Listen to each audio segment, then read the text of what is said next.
They caught them end of the overtime. From Penn State. Juanita didn't have to call you, did she? I went ahead and called her and talked her through some stuff. They're doing training off in some washroom or something. And it's just, it's a really bad spot to be in that building for coverage. But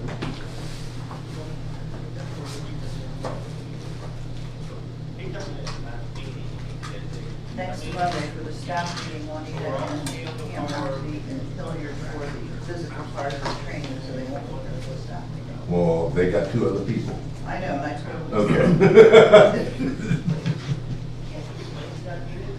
So we'll see. I assume they'll look at it. They'll probably be riding together.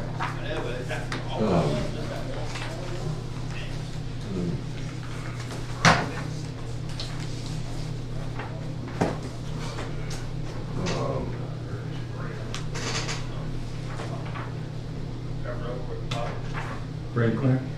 Yeah.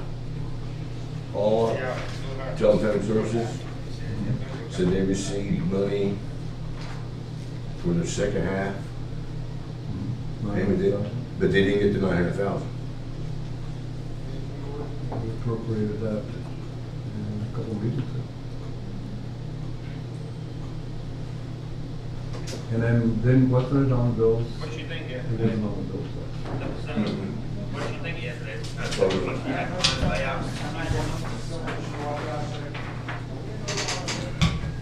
Jerry and Madeline are gonna come up this morning whenever you want them to for that dog ward, so you can ask Jerry that question. Why that's not been appropriate water. Yeah, I just got all the detail on the dog ward and stuff here in the stack, so. I got 2 pages of it emailed, and then the rest of it's, I haven't gone through yet, so we'll talk about that in executive session.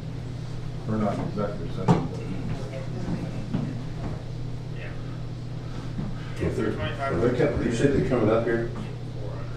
Whenever you're ready to talk about that. When we call. Okay, because I was gonna get down, ask Jeff about it. And what, Johnson Family Services? Mhm. Oh, we were talking about the The dog ward, but you can ask Jerry about it if you want. Well, I'll get down and ask Jeff. Oh, you got 5 minutes. Yeah, I'll be back. Run. Yeah, I don't know about all that. She was at work. He may not be here.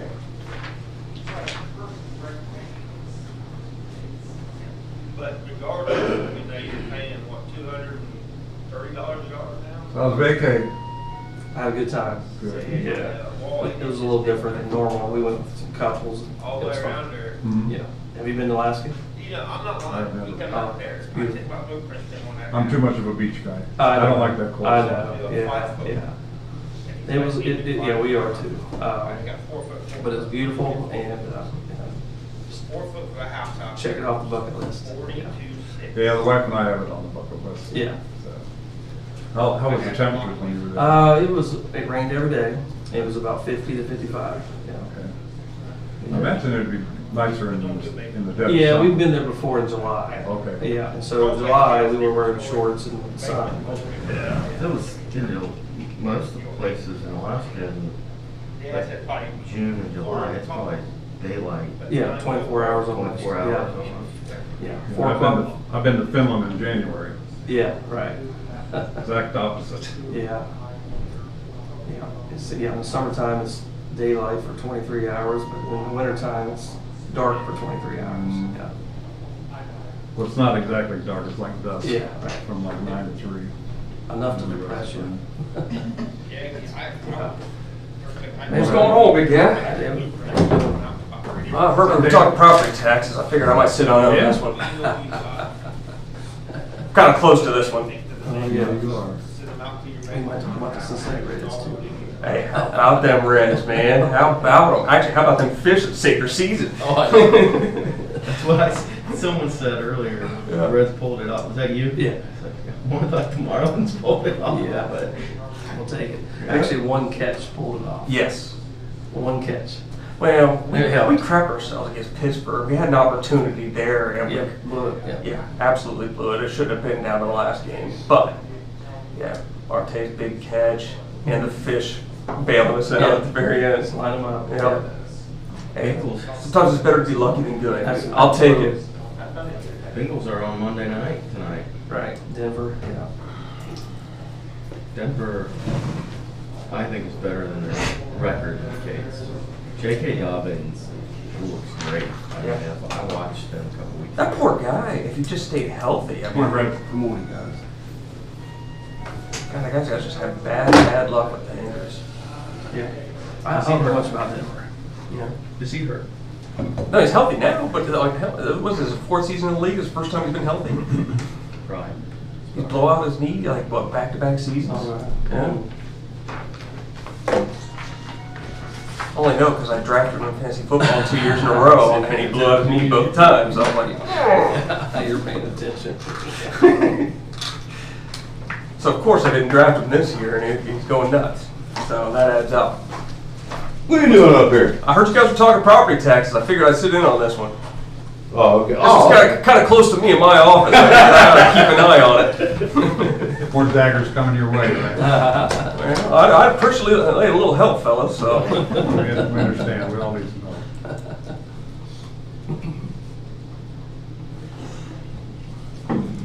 When Jerry comes up here, he's gonna get with you on that $900,000 for job and family services. He says he didn't get any appropriation form or whatever, or something. Do you think we got any chance against Dodgers? We beat them once. So we'll give him We a tab actually to beat find them. out. I was there when they beat them. But I don't know. We'll see. Yeah. I mean, Dodgers are having some problems, aren't they? Well, they haven't played as good as they did last year. Right. But they haven't announced their intentions on the rotation yet so far. Yeah. So I'd be curious to see who they put on the mound. 2 weeks ago? Yeah. Maybe. I think all 3 games are in LA too, right? Yeah. Yeah, it's a tough place to play too. It's a big stadium and they pack it. Before you went on vacation. Some pictures I posted last week where I was sitting around the phone. Oh yeah, dude, I was so jealous. I wanted to go to that game. I was going to go to that game, and I asked Eli, I was like, you know what, you want to play hooky? He's like, you got a football game that day. If you missed school, you couldn't play a football game. I was like, damn you. All right, I got 9 o'clock. We'll call the September 29th Commissioners meeting to order with the pledge. I Pledge allegiance to the flag of the United States of America and to the republic for which it stands, one nation, under God, indivisible, with liberty and justice for all.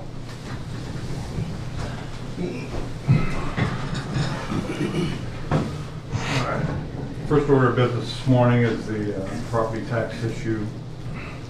Commissioners have been looking at this a number of ways and taking into account the different ways that we could help with the situation and the best way to implement that. We reviewed several programs and found the one that works the best. So we have a press release for this morning which reads, over the last 3 years, property valuations have skyrocketed in Ohio in a level that's never been experienced before. The main cause of these increased residential and commercial property values and the associated tax payments are because of low inventory of homes available for sale, creating bidding wars during sales negotiations, combined with record inflation. Ohio now ranks 8th in the nation for property tax burden. Increases to property taxes each year between 20 and 30% or more is not fair to Ross County taxpayers. With viable concerns of people being forced out of their homes because they cannot afford the taxes, the Ross County Commissioners are saying enough is enough. In the 2025 tax year, the County Commissioners voted unanimously to lower the inside millage tax rate of the county government's portion of property tax from 3.1% to 2.4% at the request of Auditor Jeff Leonard. The Tax Commission, made up of the Auditor, Treasurer David Jeffers, and Prosecutor Jeff Marks, enacted this change under their authority late last year. The Tax Commission is restricted by Ohio state law as to how low they can reduce the tax rate, and they cannot take it any lower. The Commissioners, however, can take the inside millage to a lower level based upon our analysis of lower property tax revenue compared to the total county expenses for services we're to provide the taxpayers. We have decided to reduce the inside millage down another 30% to 1.68 for the 2026 tax year. This move will negate the scheduled 30% tax increase for Ross County homeowners on the portion funding the Ross County government. In simple terms, we will not take any additional property tax income to run the county. We will meet this objective with responsible budgeting, cost cutting, and reducing the carryover to a proper level. We must emphasize that the county government portion of the total property tax bill is only approximately 6%. We strongly recommend that the other entities which receive property tax revenue at higher levels do the same to create full and impactful tax reduction for Ross County property owners. Jefferson, Union, and Scioto townships have already lowered their inside millage, and we commend them for this action. The remaining 13 townships need to evaluate the same action. The school systems of Ross County, which receive approximately 60% of property tax revenues, need to take similar measures to keep Ross County a low-cost place to live. The auditor has done a commendable job informing the public and creating options that taxpayers can utilize to reduce property tax rates further, in addition to the measures outlined here. We urge residents to meet with him and take advantage of his programs. He will be happy to help you. This issue did not originate at the local level. The House of Representatives and the State Senate must create a workable solution to bring balance back to our tax code. This should not be a property owner's personal problem. It is a policy thing. So effective this morning, we have a resolution to lower the inside millage of the county portions of the property tax to 1.68%. Any further discussions on this resolution? So moved. Second. All in favor, say aye. Aye. Good job, guys. Yep. Good work on your part, and Jeff's part, and all involved. I think this is the right move. Good job, fellas. And we tried to Sir? have them to give every property owner a check. Yeah. But it would have to go through you, and your budget would go up with mailing stamps and all that. Yeah, I don't think that was probably our best way to go about it. I think we picked the best way to do it. So. Yeah, I think you did.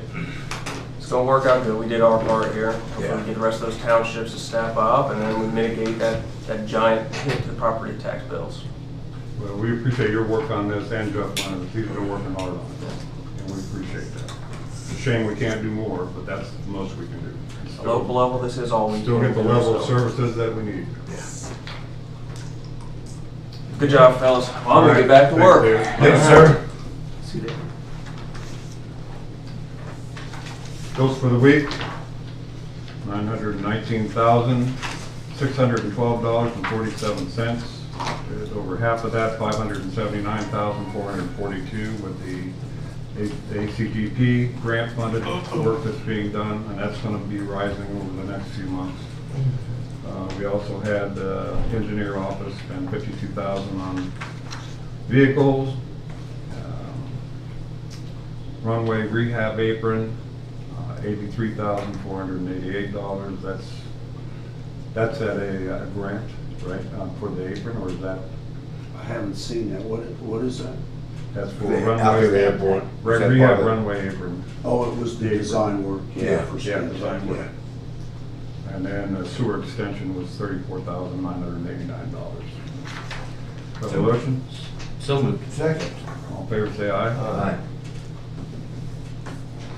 95% of that 83,000 be reimbursed.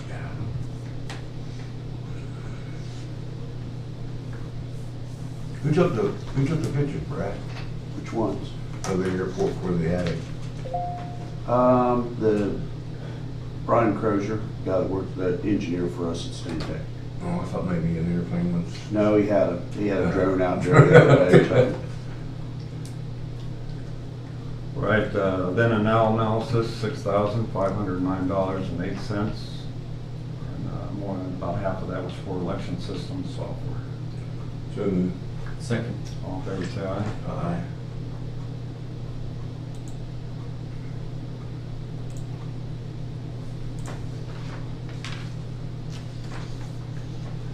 Transfer, we'll do that one right now. From the Sheriff's Department, US 23 Major Crimes Task Force, from the equipment account to confidential funds account, $40. So moved. Second. All in favor, say aye. Aye.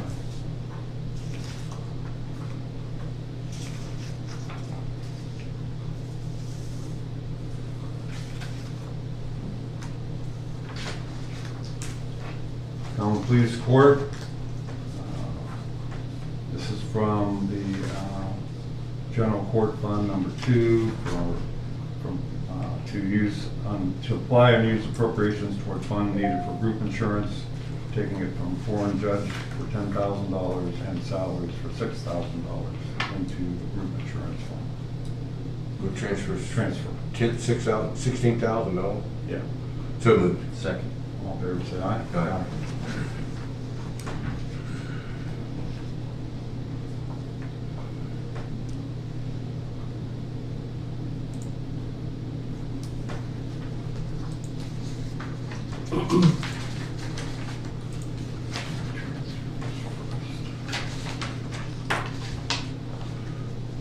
Appropriation of funds, Common Pleas Court number 2, to cover increased healthcare insurance costs related to employees switching from single-family coverage and subco rate increase determined after start of the calendar year, to group insurance. This is coming out of the general fund, right, Kathy? Sorry, close. It doesn't say here. They're not doing a transfer? This is an appropriation. What was the? Common Pleas Court. Yeah, it doesn't indicate what fund it's coming out of. That is general fund. Yeah, that's general fund. So moved. All in favor, say aye.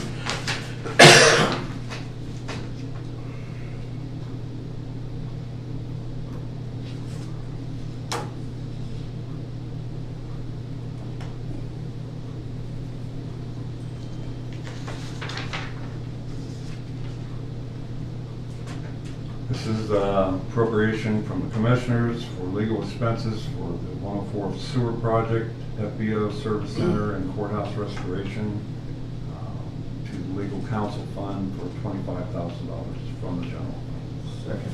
Or so moved. Second. All in favor, say aye. Aye.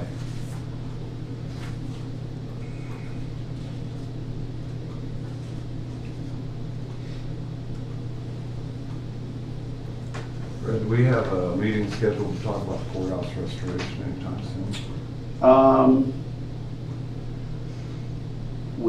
I think I told you last week that Dan and I went through all those documents. We'll set it up this week. I'll get something Okay. set up this week for us to do that. All right, now I just want to determine options, if anything, what we're going to do with that. Yeah. We need to break that down and see what we absolutely have to do. I'll set it up. I'll have the contractor here and the design team. You guys can go through, they just turn the pages. and We just talk need to know about what's in there. So, okay. Oh, you just lost your charge. It's that big foot of mine. Going dead on you in the middle of the meeting. Thank you. This is appropriation from the auditor for, from the real estate assessment into contract services, to make an additional appropriation for ARC retainage reevaluation invoice for $52,000. So moved.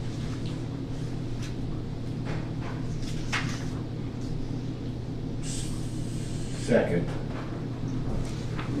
Yeah.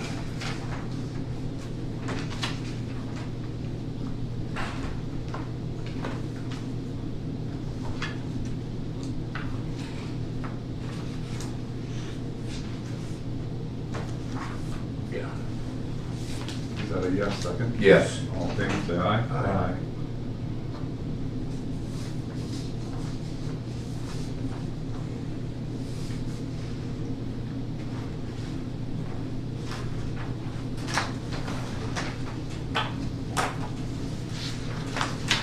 We have an application for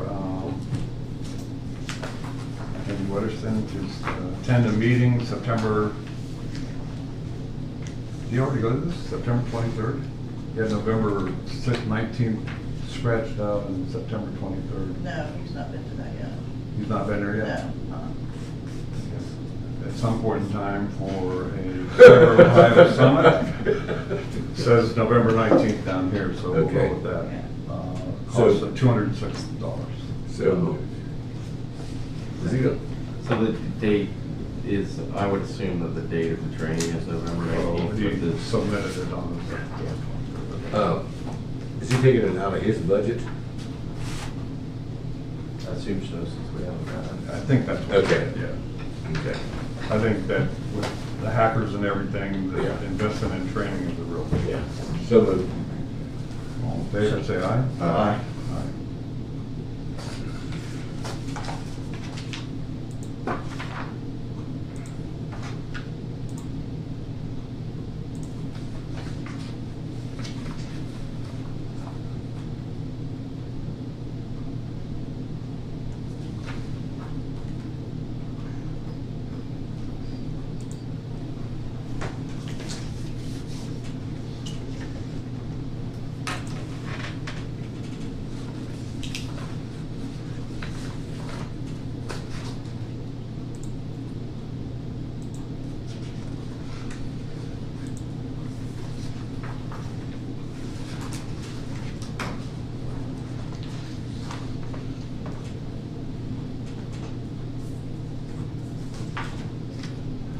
We have an asset disposal form for firearms from the Sheriff's Department to be traded in for new weapons at Vance. I guess they already have done that, but we talked to the sheriff about that with safety issues with current firearms and to replace those weapons. So this is for 7 firearms that were replaced on. I don't think that's from the sheriff's office. Well, That's- Bucks County Adult Probation Department. Probation. Okay. So moved. Second. All in favor, say aye. Because Concern?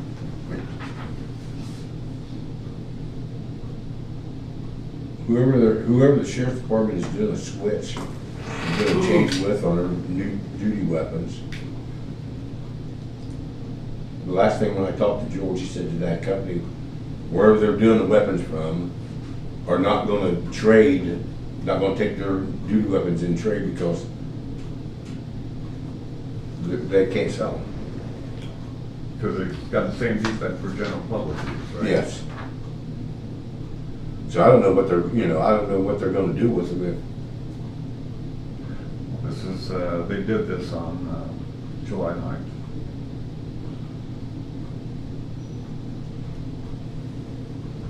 Gotta get rid of the weapon some way, somehow. Yeah, but I don't know, Trade in. but I don't know if probation is using the same weapon the sheriff's department is. Yeah, it doesn't say here. Yeah, I just said, it doesn't say what weapons and. The sheriff will be over to talk about the firearms at 10:45. Okay. So I have a motion. Yes. Yes, that's so moved. Yeah. I second. All in favor, say aye. I thought I made a motion. Yeah, we made a motion. thought you already did. We made a motion, but I had a question because That's all right. I didn't think that was the sheriff's office.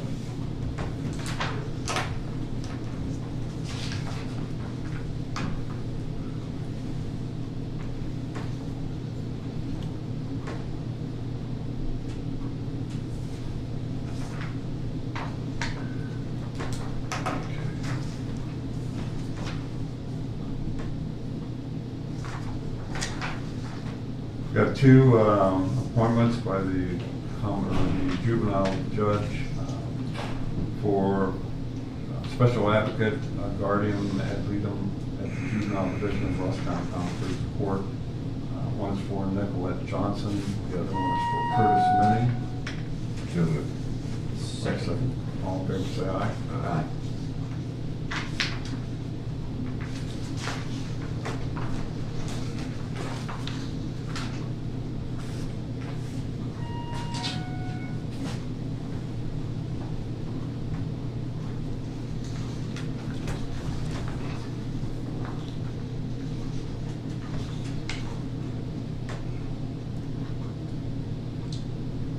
Here for a 10 o'clock bid opening, is this the correct place? It is. Yeah, it is, yeah.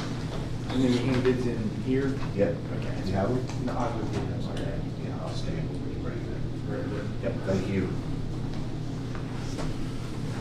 The thing I have left, we have the dog warden. The 85,000. Yeah, here's the I talked packet to, of information. I talked to Jerry downstairs. It's, He came up and talked about this once before. they did not, they got a new employee at the end of the year. When they got that new employee, that there was no budget, there was no money in their budget for that new employee. So that's why that $85,000 is there. That's for that new employee for this They year. didn't budget for it. Yeah, they didn't budget for it because he wasn't there. So that's why the $85,000. You missed it. How soon did they employ that person? What, do you remember when that was? It was close to the end of the year. It was the young lady, right? Had to be a Yeah. girl, yeah, Yeah. because the boy was here Yeah. before. It was close to the end of the, it was close to the end of the year last year, and it was not budgeted in the Darkwood's budget. That's why. And with salary and benefits, that's what, $85,000. And their, I think their dog license fees are down like 30% this year. Yeah. So that's part of the problem too. But they're happy to come up if you'd like to give them a buzz. Yeah, give him a buzz, because I told Jerry he's welcome up, and I said, Yeah, if it was, you know, if they Good made that morning. request before Hey, the do you end of have- the year, and I Madeline, have a don't minute? think we would have told them. you Can you know, run up? change the budget to All right, accommodate thanks. but they didn't change anything. Okay. Oh, sure, yeah. Okay. Yep, that's fine. Fine. He's coming up. Hey, Madeline.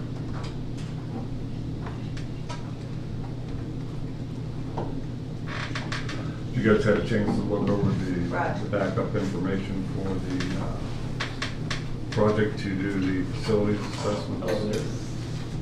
I have, I think that this is ready for game time.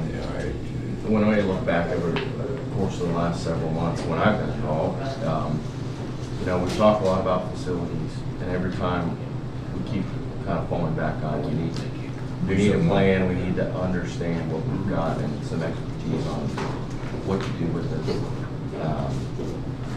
And we've talked about all of this, but there's a lot of maintenance, physical, not maintenance, but capital investment of our existing assets that need addressed. So I think this is a good first step, so I'm ready to make the motion to I think approve that one. this actually needs to be added to the comprehensive plan as a ninth category, quite honestly. That is our responsibility to take care of the facilities and keep what we need to keep and get rid of what we don't need. This is this is an RFQ for Somebody the said, facilities assessment and capital plan. Just to hire a consultant to lead us through that, so. did you make a motion? Yeah, I'm planning I'll on- second. All in favor, say aye. Aye.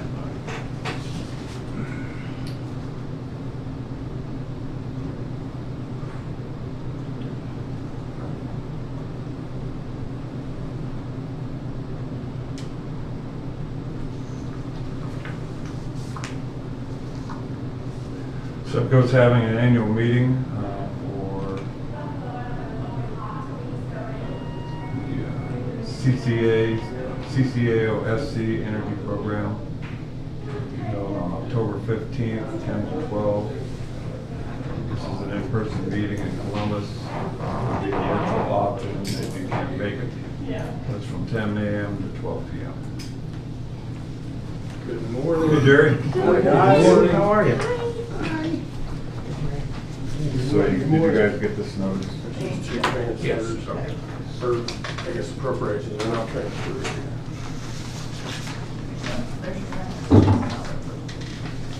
Oh, that's your $900,000 for job fair service. Okay, we didn't do this. No. Okay. Have an appropriation for $900,000 for the Jobs and Family Children's Services to increase the appropriation for the grant made to JFS, Children's Services Agency, to cover expected cash shortage. We talked about this in previous meetings. So the second. Got that doubled up? I'll let, You make it up. You guys have been practicing. It's Get Kathy Day. I'm just gonna put down whatever I want anyway. Yeah, that's what that's. We did. And we got another request for appropriation from the Sheriff's Office, CLA, for increase the appropriation to cover miscellaneous expenses. Goes into the miscellaneous expense account for $25. So moved. Second. All in favor, say aye. George is dotting i's and crosses t's here. Like it. Every time. Yeah. You'll come up and ask us, and you transfer money from one place to another, and we tell them, you don't have to ask us every time you transfer money from one place to another. Just send the paperwork and we'll.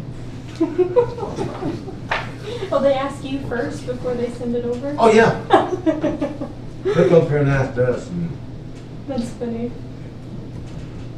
They want a scapegoat, authorization. So, we're up here to talk about dog warden and the $85,000 request for appropriation from the general fund. We think we know what it is, but like to hear from the auditor's office. Sure, yeah, let me just give you a quick, and then Matt can add to it. It comes down to the fund was fully appropriated. What they appropriated at the beginning of the year didn't cover, they added an additional staff or two staff. I think two staff. Two staff. Yeah. But anyway, it's really the additional salary and related benefits that did not get appropriated at the beginning of the year. So that amounts to about $75,000, 75 to 80. And then we also had $150,000 estimated to come in on dog tags. That is not going to be coming in. It hadn't really for a couple of years. I know you all made an adjustment on the fees. That'll help a little bit. But we appropriated based on the 150 coming in. So we're going to be about 30,000 short on that this year. So that is another 30,000 hole that we've got to make up. So you got the 75,000 plus the 30,000 hole that needs to be now appropriated and covered with general fund money. So that's the reason for the transfer. Okay. Do you know when that those two people were hired? And after he said that, I realized after Lloyd, then Ryan was hired, so he completed the original 3. So really, it's only been I one figured it was new, only one just new that one. Alexis. Was that after the first of the year that she was hired? It would have been really close. I really don't know when she started. Sometime in, I think maybe in March or February. Okay. So I don't think See, she that was would- included at Yeah, she all wasn't in, included. estimates Yeah. for the new year. I was worried about the budget going in wrong. Yes. But obviously it went in right, and then they hired an additional person. I got it. Yeah. So, any further discussion on this? Have a motion Thank to you, accept? guys. So accepted. So moved. Second? Second. All in favor, say aye. Yeah, I just wanted to make sure this wasn't a budget mistake.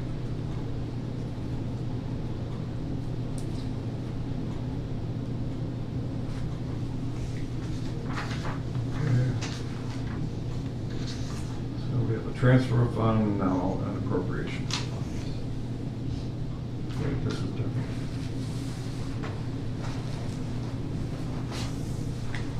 There's another 61,300. That's I think that's the that's what you talked about. Yeah, that's just to cover the salary and benefits to get us through the end of this year. That's the projection to finish things out for the year in the dog and kennel fund.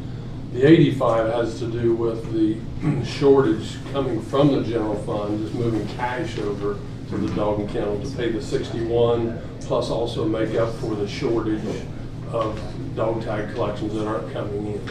But the transfer handles the The full cash. extent. Yeah, yeah. And Should then- handle things through the end of the year, yeah. And the 61 is Yeah, it's make just, up for the extra yeah, person. the salaries in the fund. Yeah, so there's really kind of two things going on. We have to appropriate more money in the general fund just to move the cash over. Plus then we've got to appropriate the money where we're going to spend it for the salary and benefits in the dog and kennel fund itself. So that's the reason that there's so much paperwork. So moved. Second. All in favor, say aye.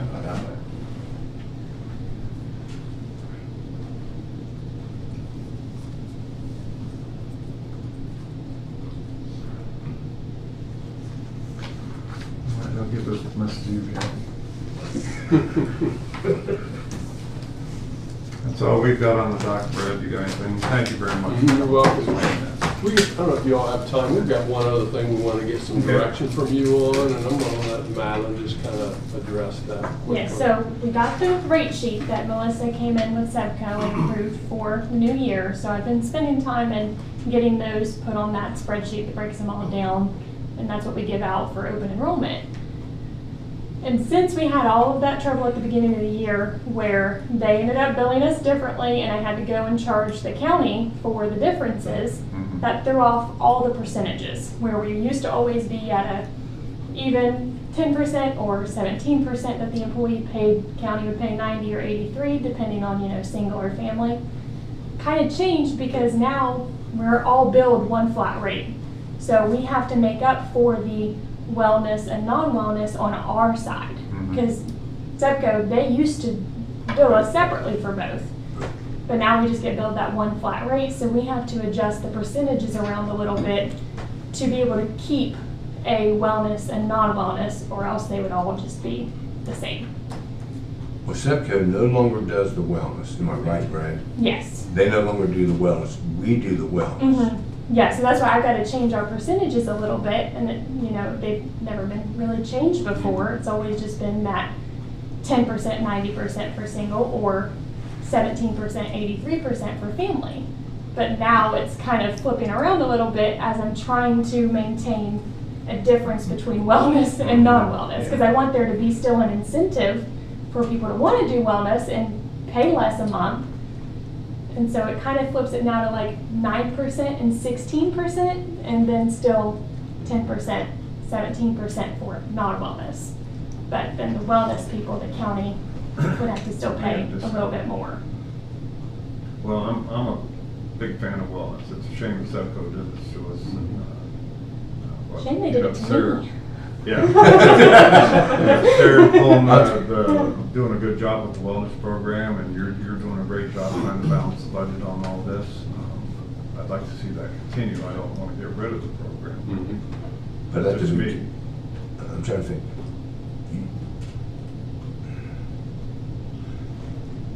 We really don't know if they're in a wellness program until almost at the end of the year, am I right? I know I'm supposed to have that list soon. I don't know whether Sarah's received it yet, but I talked to Melissa last week and she said she was working on it and trying to get it to Sarah quickly.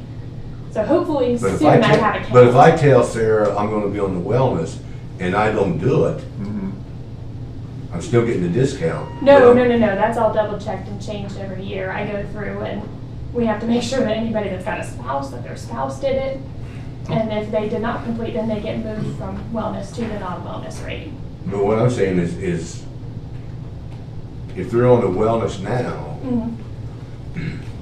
and they don't complete the wellness, even let's say they have until next August to complete the wellness starting in January. Yes. And they don't complete it in August, but they've been getting that discount, do they have to refund us? No, then it would, so everybody within there, like for a new employee, they receive wellness for that first year. They're given the opportunity then to complete it. If they don't complete it, that's when they get moved to non-wellness. And so same for anybody else, anybody that receives the wellness now, like right now, as we're, you know, almost through this year, it's because I was told they completed it last year. They were on that list, their spouse was on the list if they had one, so they were able to continue on to wellness, and if they weren't on that list, that's when they switched. So they're really not getting a discount on the wellness. Their discount comes the year after they complete Yes. the well, okay. Yes, so Because anybody now, like this year, that was upset because they got moved to non-wellness, that's when we say, well, you've got all year now to complete wellness, and you can Yeah, get so it now next you year. get, Yeah. I don't know, I might be on the minority on this, because I understand and respect your position, Jack. But for me, when Sevco went away from having their own wellness program, I think, as one of three here, I think it's worthy of exploration to consider not continuing our own wellness at some point. One, there's an administrative burden there with what you're having to do, Madeline. And two, I just look at Sevco, the purpose of the wellness programs are To lower not the just to insurance. cut the rates for the insurance payers, but to incentivize healthier living, which is going to, you would think, equal some savings in the claims that are being issued. And that is obviously not one-to-one. It's not, you know, I don't think anyone would claim that. But I just think if it didn't work for Sevco, those savings aren't, like, I think the wellness initiative is nice. I just question what is there actually a savings there that's being realized? And so I'm not saying we should or we shouldn't, but I'd be worthy, or I'd be in favor of exploring that, just because I think, one, the savings may not be there, and I think that would have initiated Sevco's position, and two, to installate that here locally does cost the county additional funding for offering that discount, because we're the ones paying that full discount now for the wellness participants, and just the administrative burden that comes with it. I think we should encourage healthy living for everyone, but I think the reason why people don't always do that benefit is just because they probably view it as hoops that they have to go through. Like, I've always wondered, why wouldn't you take on that advantage? But also, if you have to go to the doctor, you have to do, you know, if you're a nicotine user, you have to go through some sort of program, and so, I don't know, I'm open to ending it, I but think I'm the not making biggest that position advantage people priority. see, even above our savings, like, you know, between our rates monthly, is that $200 that you get from Anthem. Yeah. I think that's what keeps those that do participate doing it. You know, I when I was younger, I never went to the doctor. I just didn't. And I'm sure a lot of young people, if nothing's broken, don't fix it. Yeah. You know, and that's just the way a lot of young people think, and that's the way I thought when I was younger too. But to this point, how do you prove that a wellness program is responsible for not having to go to the doctor? I mean, you can't prove that. And so there is logic to it being lost in the discussion. I guess when I said I'm for a wellness program, I mean, I want people to have things that would lead to a healthier lifestyle. And then the chips fall where they may. It either pays for itself or it doesn't. Yeah. And I think maybe looking at, I don't know what all the money segued for the wellness program goes toward. Is it all for the programming? Is it all for the testing that's done to prove the point that they have? I think I need a bigger explanation of what that pays for. Yeah. To And see I if try there's to any keep, it's one of those positive things I try effect to to keep it all. distant from the wellness program, and Sarah can have fun with that. Well, I think this deserves a better discussion, you know, Yeah. and we have, I guess we have questions to ask about how do we prove that it's worth the expense, and your time is part of that expense, chasing all that down. And maybe it is, maybe it isn't, but I need to hear more of a logical explanation for that, I think. And my main thing is, you know, we're trying to keep it even, that the employees aren't seeing that big of an increase, and the county's not seeing that big of an increase, and it's just finding that middle ground. Right. But hopefully, like, this is the only year we really have to make changes, because now if we can establish a new set rate, it should be fine going forward. It's just this now in-between period of them making that billing change. Well, the insurance industry as a whole is not making any of this easier. No. They change things every year. Yeah. But I think it is a logical discussion for us to have to weigh the merits of the program. Yeah. You know, we need to know how many participants we have, how many employees Yeah, and once we get have. that list, I can get that information When for do you. you expect to get that list? Melissa talked last week like it should be really any day. I can pop back and check with Sarah, see if she's heard anything. But I'm just kind of waiting myself. Okay, I think we take this into a work session discussion, and when you get the data, Okay. and let's take a look at it then. Works for me? Okay? So, if I'm hearing you right, for right now, you want us to continue on with the wellness, non-wellness? Figure out what it's Yes. gonna be, What it's yeah. gonna Okay. cost, and, okay. And I'll have, you know, that memo with everything. I'll get copies of that sent up here so you can see what the new rates will be. Okay. Sounds good. Thanks, guys. Great. Good, Yes. thank you very much. Thank you All so right, much. thank you guys, appreciate you. Miss Teresa, how are you doing today? Oh, I'm doing great. Good, good. I've got a whole pile of stuff for you today. All right. You got a whole half hour. Oh, You got a whole 27 23 minutes. Yeah. you guys know I talk fast enough. I'm not going to need all that time. I want to give you some papers and some fun things. First of all, I'm going to share with you our America 250, Ross County, Ohio. We have 10,000 of those stickers. So any place you want to wear them, anything you want to stick them on.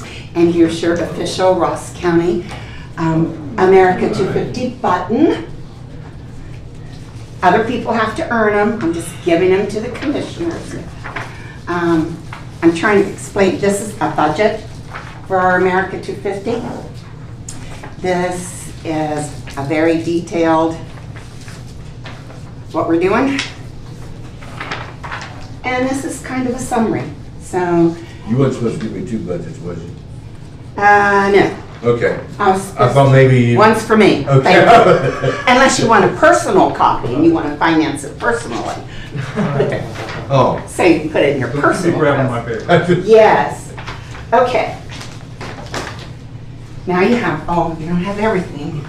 Because it's timely, the wellness. Our very first kickoff that we did was Tour Ross County, America 250.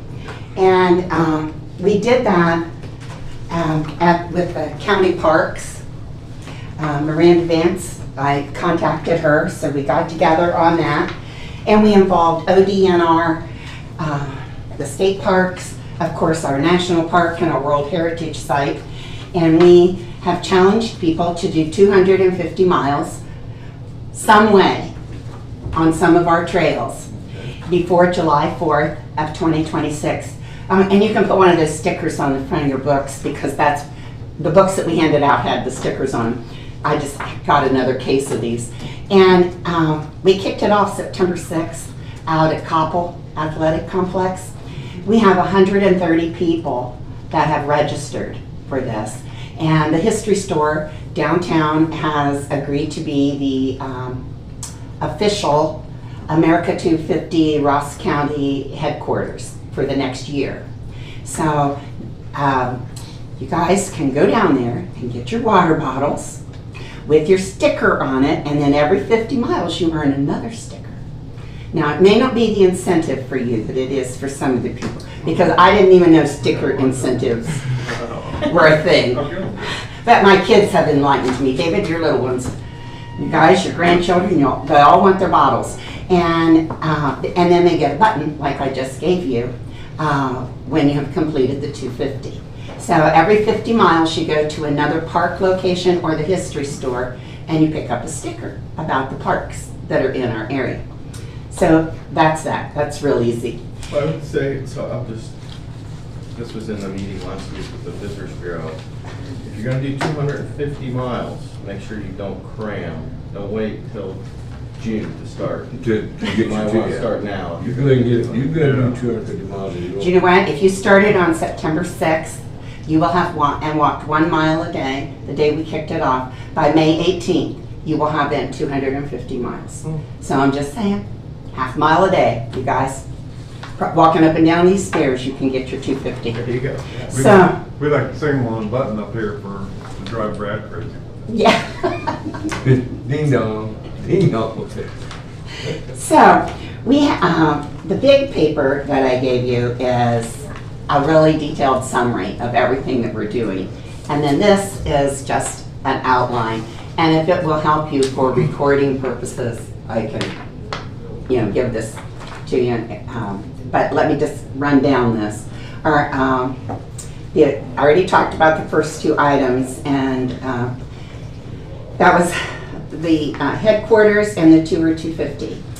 The DAR took the lead on this. I think I talked to you guys a couple years ago and said, I'm going to do this. Well, we're doing it in grand style. We have a committee that has gone all through Ross County, not just Chillicothe, picking out those important historical spots. And we are in the process of creating a scavenger hunt booklet.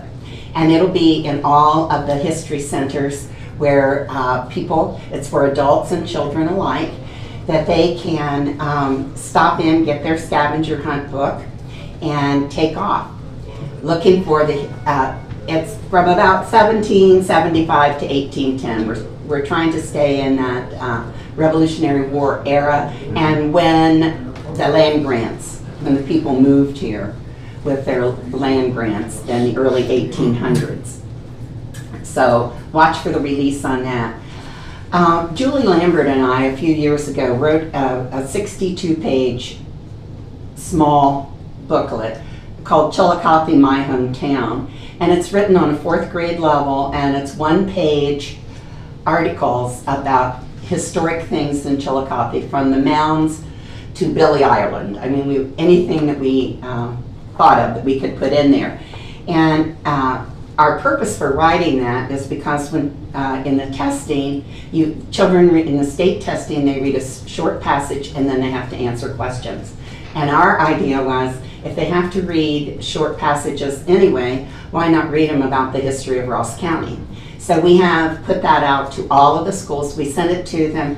We tried delivering them printed. It cost us a fortune, and not everybody used them. So now we send them to the schools electronically. And I know that Ross County Christian is using them, and a couple of the county schools, I believe, are going to use them this year. If they finish, in the back, there's some short activities, much like a junior ranger book at the national parks.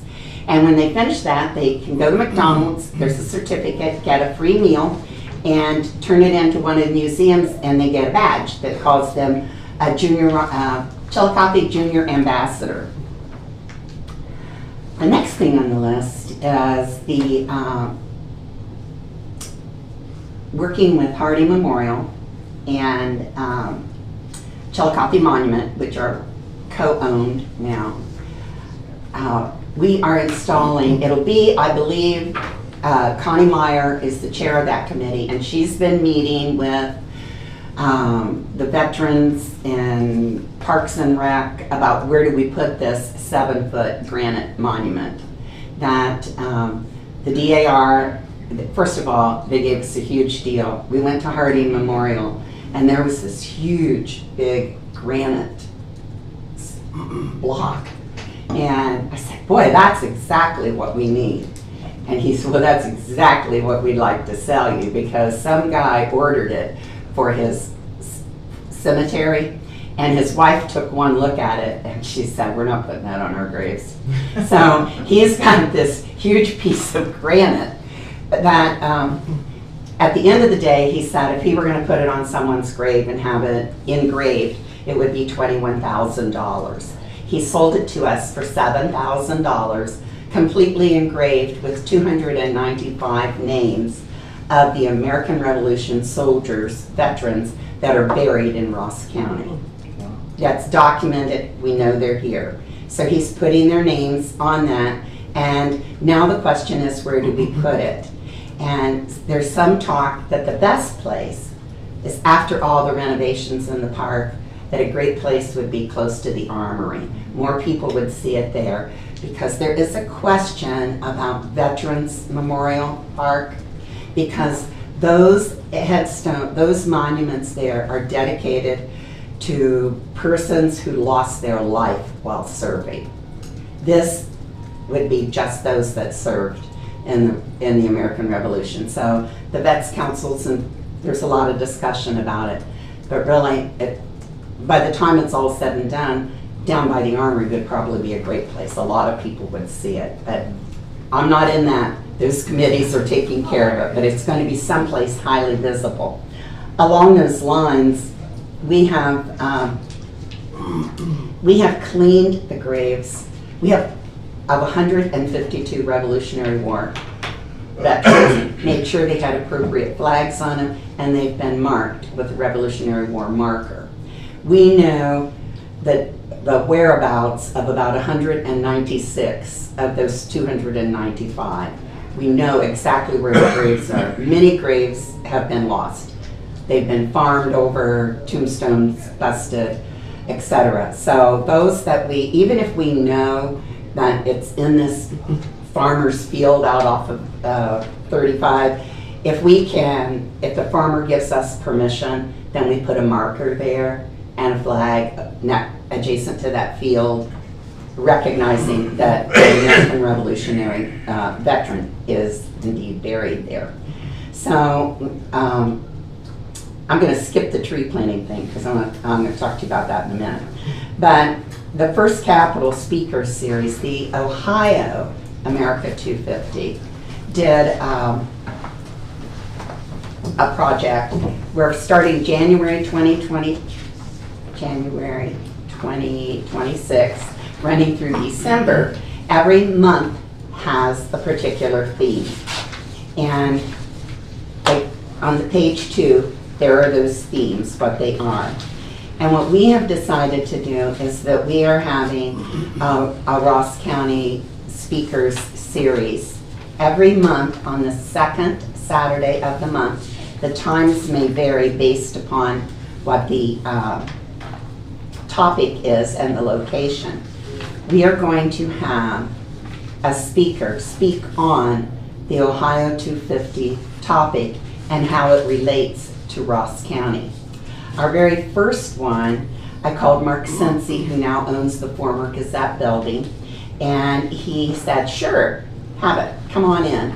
So we are having our first one. The theme is Ohio First and Originals. So Julie Lambert is going to do a presentation on Ross County Chillicothe's First and Originals. And it's only fitting that it be in the former State House. So that's where that'll be at 2 o'clock in the afternoon on that day.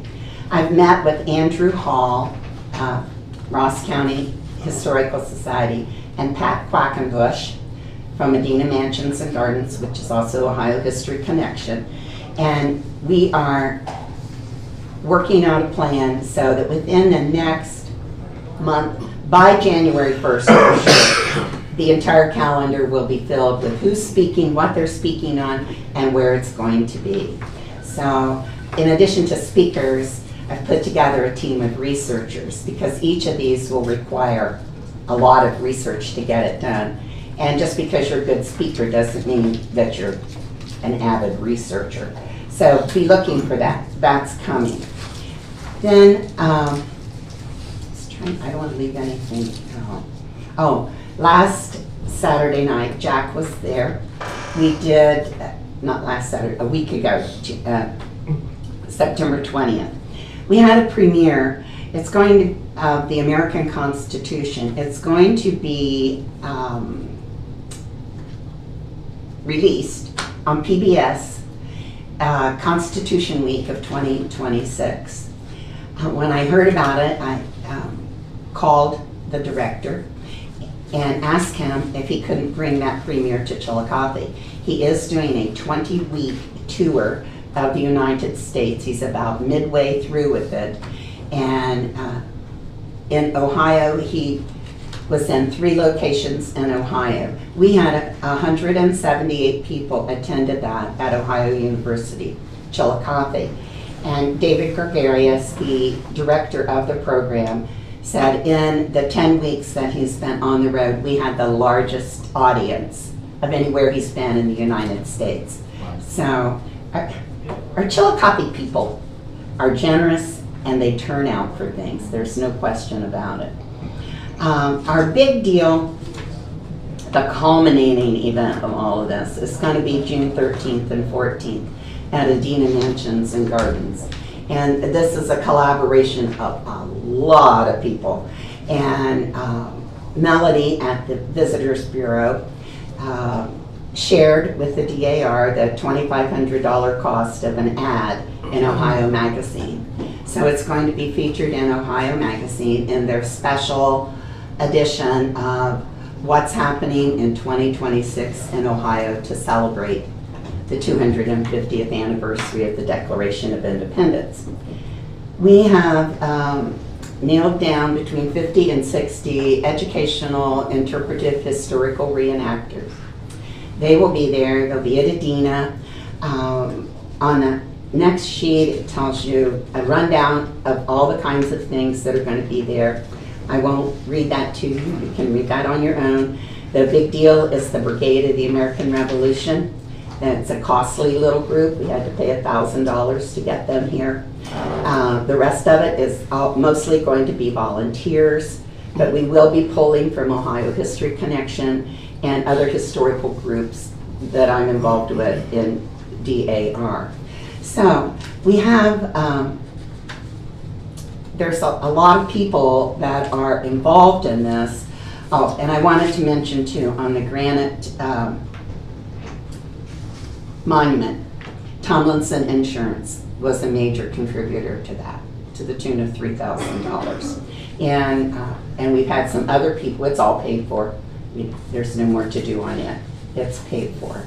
What did I do with that budget? Well, here it is. So, I want to share with you who's done what. This is a budget to the best of my ability. I never, we can't really guess, as you guys are finding out, with the things you're trying to do, that by the time you get it all planned and then you start to buy the stuff costs twice as much. But our overall budget, you can look at this, is $17,494 the way it stands right now. But where I want to draw your attention is to the second page at the bottom.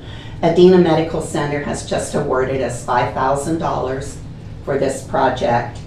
Dr. Rooney and his wife Carol have given us $1,000. The Scioto Society has dedicated $1,000. The Ross County Chillicothe Visitors Bureau put up $1,200 for the ad, as did Nathaniel Massey DAR. So we have a total of $9,400 have already been awarded to us. Over the weekend, I submitted 3 grants to 3 different places: South Central Ohio Power and the Chillicothe Foundation and the David Mead Massey. So I'm hoping that I'll be able to put together the remaining $8,000 that we need. So, I'm trying to talk fast, guys. You're doing a wonderful job. The final thing that I wanted to bring up to you is a tree planting.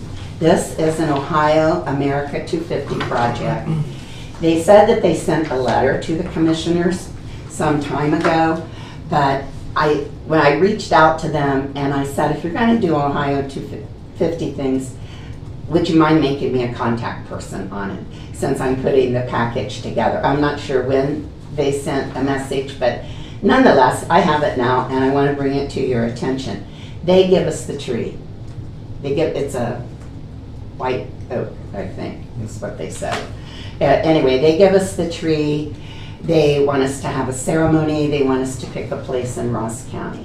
Whether it's the newly renovated City Park or the Millennium Grove or someplace else that the commissioners think this would be a great place for a tree. It's called the Heritage Tree Planting Project, and we would be scheduled to, it kicked off in April of 25 on Arbor Day, and our scheduled planting would be either the spring or the fall of 26, and we'll have a big blowout for it and put it wherever you guys want to put it. But they give us everything. They have the talking points, they have the press release. It's all in a nice, neat little package for us, and it's $0. So if you could sometime put that on your agenda, decide where you want to plant that, so I can let them know that we're all in if you are agreeable to it. Have you contacted the tree commission on this? Not yet, because this whole project was addressed to the commissioners, and I thought I should talk to you first. But I will. I think that's You want me to reach out to those guys? That's a good idea, because they've known best where to go. I don't know about Millennial Park. When I was mayor, I was a big topic and everything, and I don't know if that's just for the sanctity of that 100 trees that was given to the different cities, but at that time we were one of 2 of the recipients of those 100 trees that still had them all intact. Good. Back in 2012, 2016. And with our America 250, the Millennial Park is one of those things that we're going to try to promote a little more. I think it kind of gets lost and you see that sign and people don't know what it is. But I've toured it several times. The other thing that we did that you guys allowed us to do was another big kickoff for this was April 19th, when we had on the courthouse steps the commemorative event for Lexington and Concord. And we had over 80 people attended that. So we do have, Ross County comes out for us. We are having a lot of success with that. So I just wanted to pitch the whole thing, let you see what we're doing, how we're doing it. There'll be more things. I try to copy you guys on everything. I send you emails, but I know you get thousands of emails. If you have any questions, you can just call me. When it's something that I really would like you to come to, I send you a separate little email, and then I'll call you if I have to. And we can provide rides. So if you, anytime you want to come. So do you have any questions for me? I just have one question. Are we still having a meeting tomorrow night? Yes, tomorrow at 5 o'clock. That'll be, all the stakeholders will be involved, all the people like the Historical Society and all of that. And then plus, I have a committee of about 12 DAR members that each one's taking their own little piece of it. Another little thing that I didn't add here, we have a DAR member and her husband who are building a little library, a little lending library. It's going to be dedicated to children's books, and it's going to be mounted over near the doorway of the Mighty Museum, where parents can take advantage of it. So, Do you want her to check with the Millennium Grove, or with the Tree Commission about where to put that? I got a good spot for the tree. I guess we have a good spot for the tree. Where's that? There used to be the largest oak tree in the United States was outside of Frankfurt. It's getting to another oak tree until the lightning hit the old one. and it is part of Ross County. Frankfurt is part of Ross Believe it or County. not. Actually, Right down by my house. Yeah. is it in your front yard? No, it's about a mile or so from my house. Well, who owns the property? I could talk to them. Okay, the other thing, Frankfurt is coming into its own. There's a big project at Hopewell Culture National Historical Park, because there were several mounds in the Frankfurt area. In fact, Adina School is built where one of the largest mounds in the county once existed. So an intern has been here this summer, and that has been his project. And there's going to be a big ceremony, and we're going to offer, because I'm also very involved in the Friends of Hopewell, and so we're going to have tours out there, and so maybe Frankfurt is a place that we think about. Everything doesn't have to be in Chillicothe. No. The first dental museum's in Bainbridge. And Nathaniel Willis's grave is out there. So Nathaniel Willis was a participant in the Boston Tea Party. He and his father, his uncle, and two of his brothers. And then he came here and opened a tavern. And he's actually buried out off of 41. But we put a monument to him in the Bainbridge Cemetery. I just say, Teresa, thanks so much for all the work that you're doing. You're welcome. Everyone who knows you knows you're a busy bee worker, and I can't think of someone who would be more fit to lead all of this. So great Thank job. you, David. I think we encourage this and support it however we can. Please let us know. Do you have dates set firmly for the Adina event? Oh, yes, June 13th and 14th. And that coincides with Flag Day. So the cadets, the cadet corps, we don't have any in Ross County anymore. The one from McLean High School will be there doing a flag retirement. Well, I love what you're doing. Can't wait to see more of it roll out with the oak tree, wherever we put it. I would say wherever it should go should be somewhere that's going to live along, well beyond any of us in the tree. I have pages of how to take care of it and how to get people to commit to it, so. Great. Okay. Great. And if the grants don't go through, I'll be back with my hand out. So. But hopefully we don't have to do that. We hear you. No, that's fine. I appreciate everything. And we'll get back to you on that tree location. Okay, We can talk just, about that. and give me a call if you have questions. Okay, thank you. Thank you. Thank you. 10:02, we have the bid opening for airport consulting and planning services. And State 104 sewer project. Wait for Brad to come back and see what he wants to go through first here. How many here for the airport? Okay. How many are for 104 sewer project? All right, so we got some double hitters here.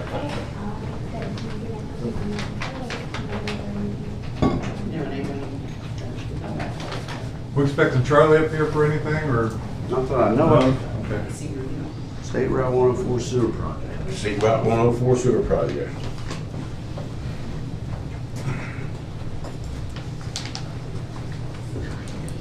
State Route 104 sewer project. Kathy, do you have a sign-in sheet or anything?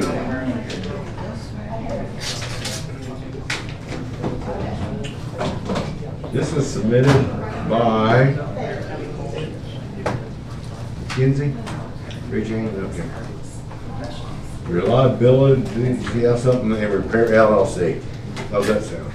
I'll let you start this. It is a mouthful. Name your company. IRR. Hmm? IRR. Oh, I've been there. Yeah. Yep.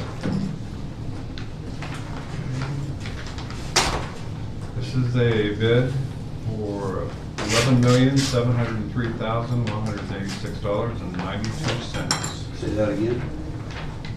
$11,703,186.92. Thank you.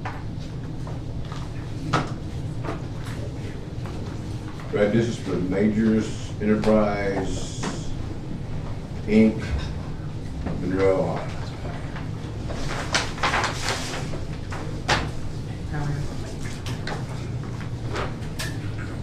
Can you say the name of that again? Majors Enterprises, Inc., Inc. Monroe, Ohio.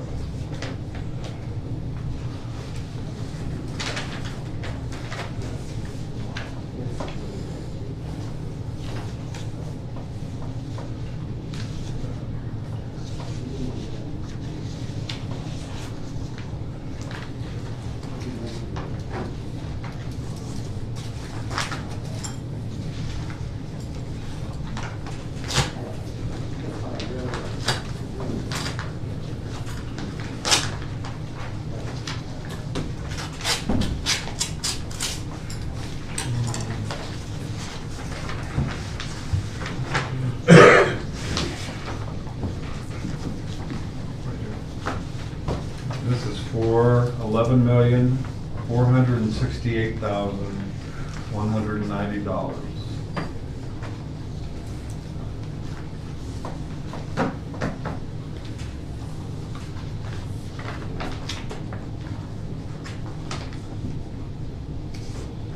TAM Construction, Inc.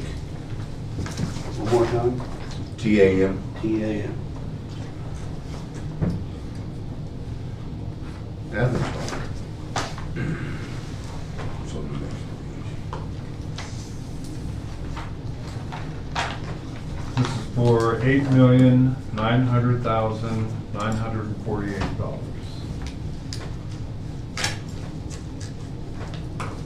$8,900,948. Correct.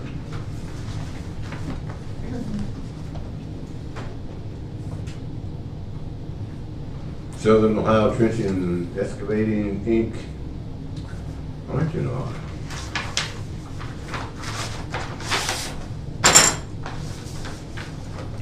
You get that one, Brad? Southern Ohio Excavating, Yeah. Trenching, excavating. Trenching and Excavating. Trenching and Excavating.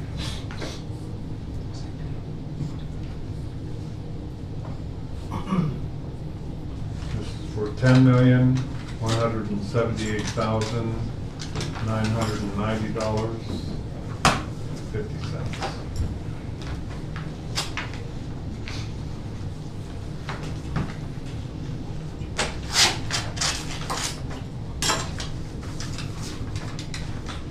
Fields Just Excavating, Inc.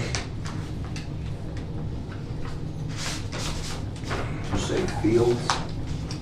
What'd I say? Fields. Fields? Fields.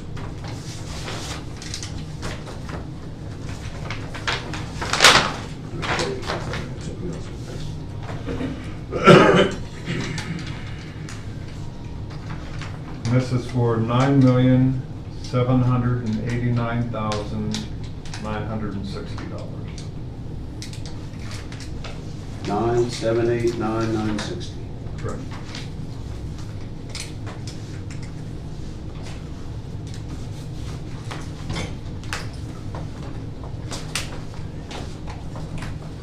That was it. Thank you. Those will go to the engineer, which is MS Consulting, for their review, and then they'll make a recommendation. Thank you all. Thank you very much. Then we have bids for the, is this for the airport consultants? Let me look and see here. Yeah, 2 bid openings. Okay. Doesn't look like it.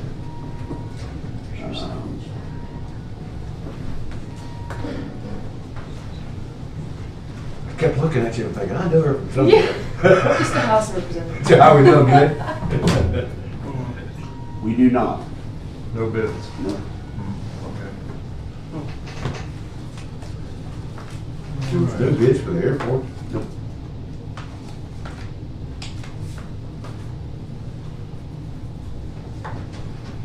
There's not many in that field. Well, there isn't, and, you know, the guy that does our stuff at Stantec, the way that report was given to us, it sounds more like it's a master plan for an FAA project.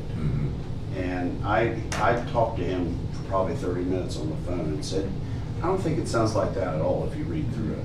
You know, I think it really talks more about economic development and what we want to do at the airport. But that's the only question I had was from our consultant. He said he was going to submit something, but he didn't. Well, I'll send an email to the head of OSAP Okay. and just see who in that circle exists in Ohio and see if they can recommend somebody. And I'll talk to Austin too Okay. and see what he has to say. Right. Yeah, I don't want to let go of this. This is too important. All right, Jody, we got 5 more minutes before you're up in case the press wants to get here. So you can come on up and be cordial. I'll give you guys some handouts. And we just, we approved that other $900,000. Okay, thank you. It went out, it should be out there today, because when I talked to Paula at the meeting, she said, you guys got your second half, but you didn't get that other $900,000, so. Some of this I think I sent out, but just to make sure you have a copy of it. Sure. If you read it, you're going to be thinking. Well.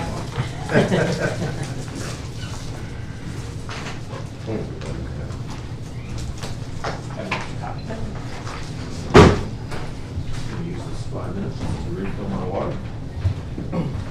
We have 4 minutes now. 4 minutes. Hopefully that won't. Yeah, I made it downstairs and back up. Yeah, he 5, did good. He was ice with it. but I didn't run. You done busted my head or something. The signage over here.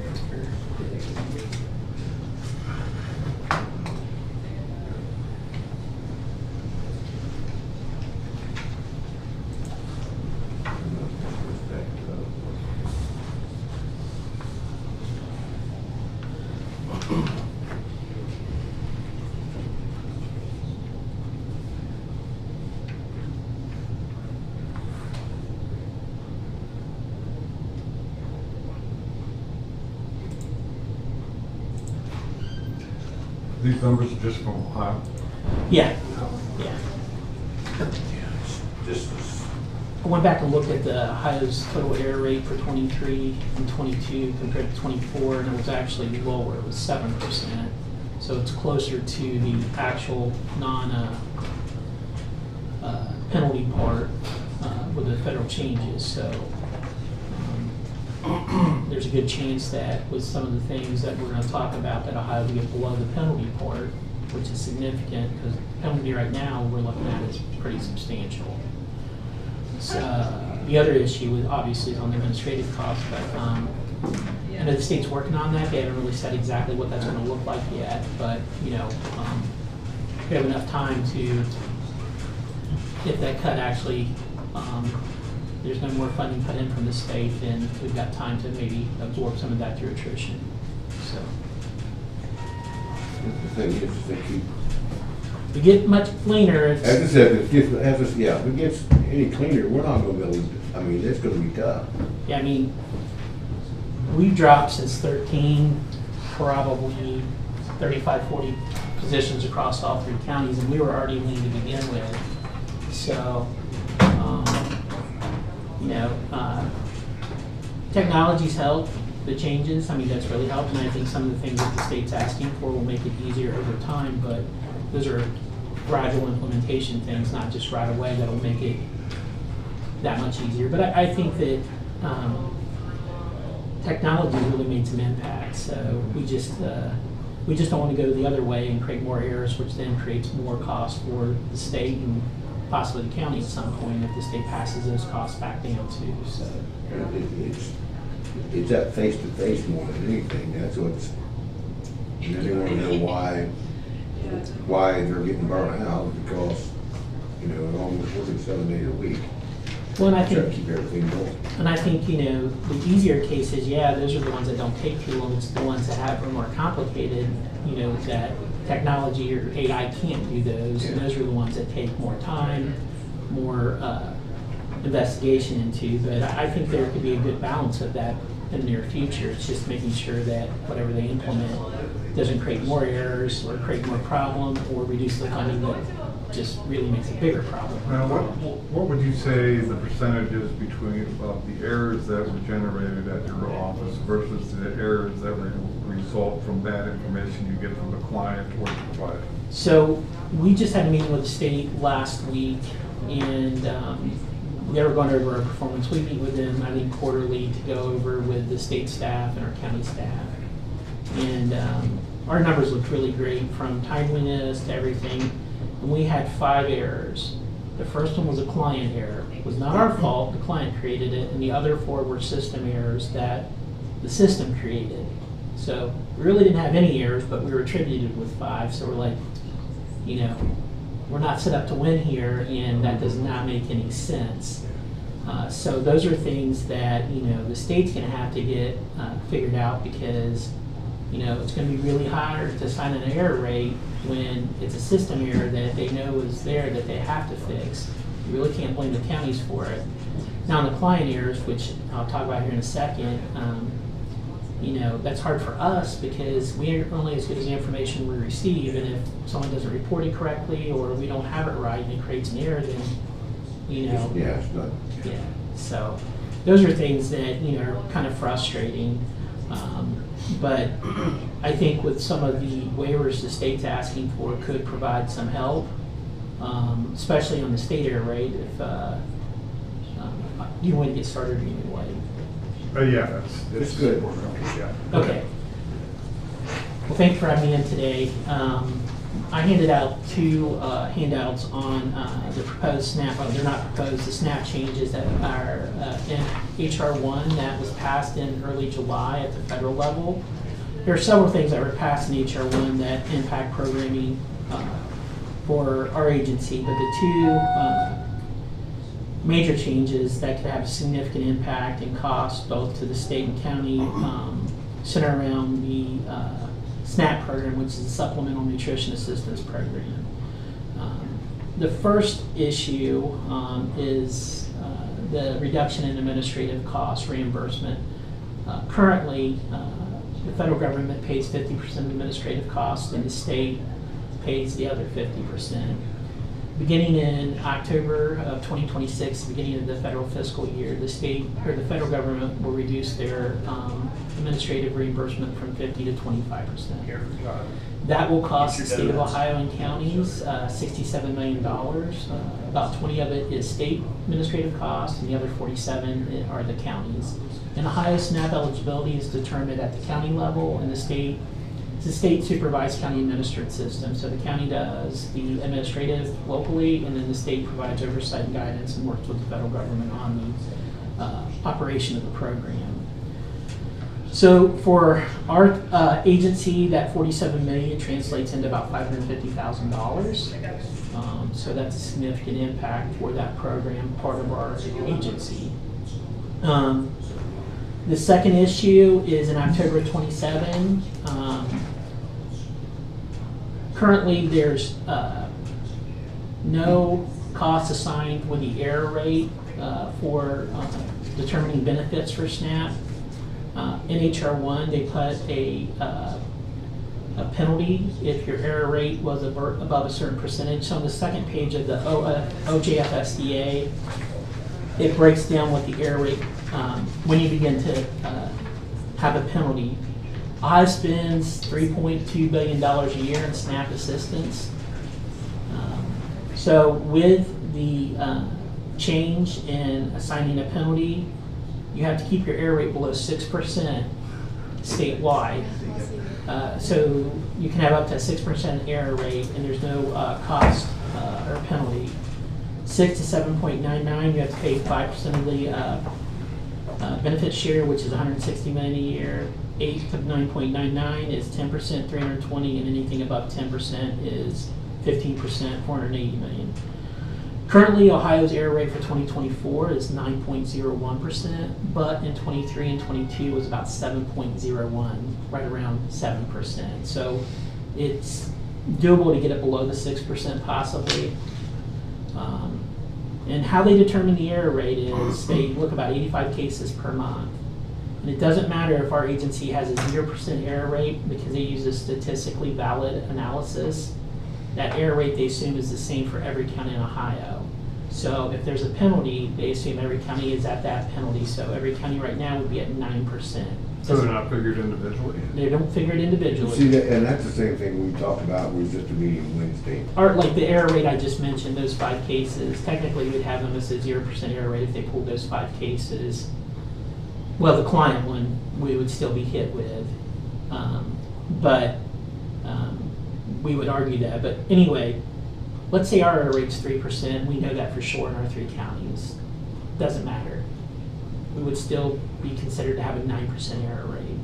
So you could have a 30% error rate, but you're only going to be considered to have a 9% error rate. Now the state will say that you really can't figure out what your error rate is because you'd have to go through and do a statistical analysis or have a sampling of what those cases would look like. And I've been to a few different meetings kind of asking about I think one of the commissioners asked, can we opt out of the SNAP program? No. SNAP program is a state program, even the administrative side of it. If a county said, I don't want to do the administrative, the state would say, that's fine, we're going to do that, and you'll still be charged your administrative costs through the mandated share that you're paying currently now anyways.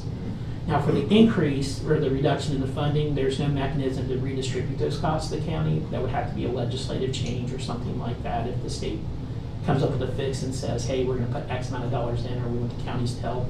They would have to make a change to that. They'd also have to make a change if they wanted, if the state ends up having to pay a penalty on the error rate.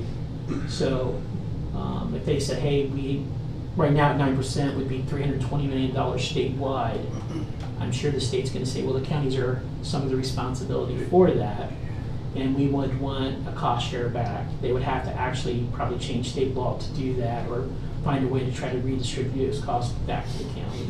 Currently, that's not the discussion. I think they're trying to figure out the administrative costs and hopefully get the fixes in place to where we can get Ohio's error rate below the 6%. The next 2 pages are the waivers the state of Ohio is asking the federal government for. The second page kind of goes over the waiver. The first waiver is to not count the client cost errors, so that would significantly reduce Ohio's errors. So there's some gray area, it seems like, in how the federal government interprets error rates. So what they're asking is that the client cost errors do not come into the total error rate, so that would help reduce Ohio's error rate right away. The second waiver request is to allow for greater automation in the SNAP eligibility, but to do that because the only way you can determine eligibility for SNAP programming is by a merit-based system, and the only merit-based system in Ohio is either state employees or county employees. So you would have to ask the federal government to provide a waiver so that you could work with a company to provide either AI services or integrate more automation, because ultimately when you hit send to do the determination, it has to be by a merit-based employee. So what they're asking for is to be able to make maybe a lot of the application process easier, to where when it comes to the employee, they can just hit, the submit button versus having to do a lot of the interview maybe through AI if possible, or AI, when it reaches the point it can't do it, transfers it to the case manager to continue the interview, would be my guess. So they do need a waiver to do that, because to integrate that, because they're getting a little bit away from merit-based, they would have to have that waiver. So those waivers have been requested by FNS for review, so hopefully we'll hear back. And I know I was at a meeting a few weeks ago, month and a half, where the state director talked a little bit about, one, they wanted to kind of figure out the administrative costs right away, because that's next October.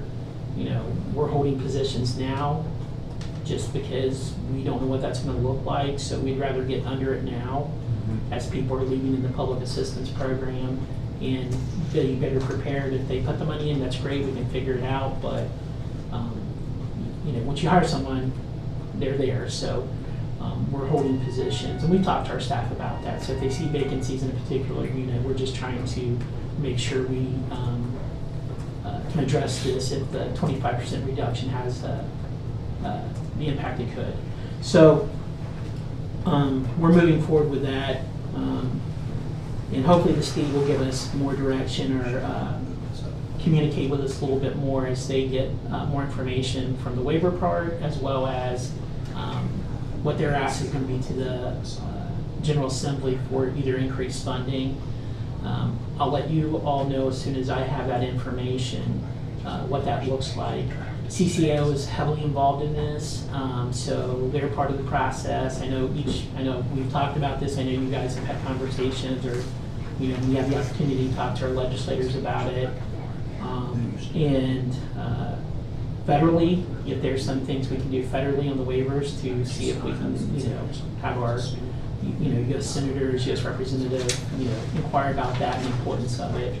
I know the assistant county administrator for Franklin County testified on behalf of NACO, I think last week or 2 weeks ago, in DC, regarding, the funding for SNAP and just some more flexibility. So I think she was representing Ohio for that.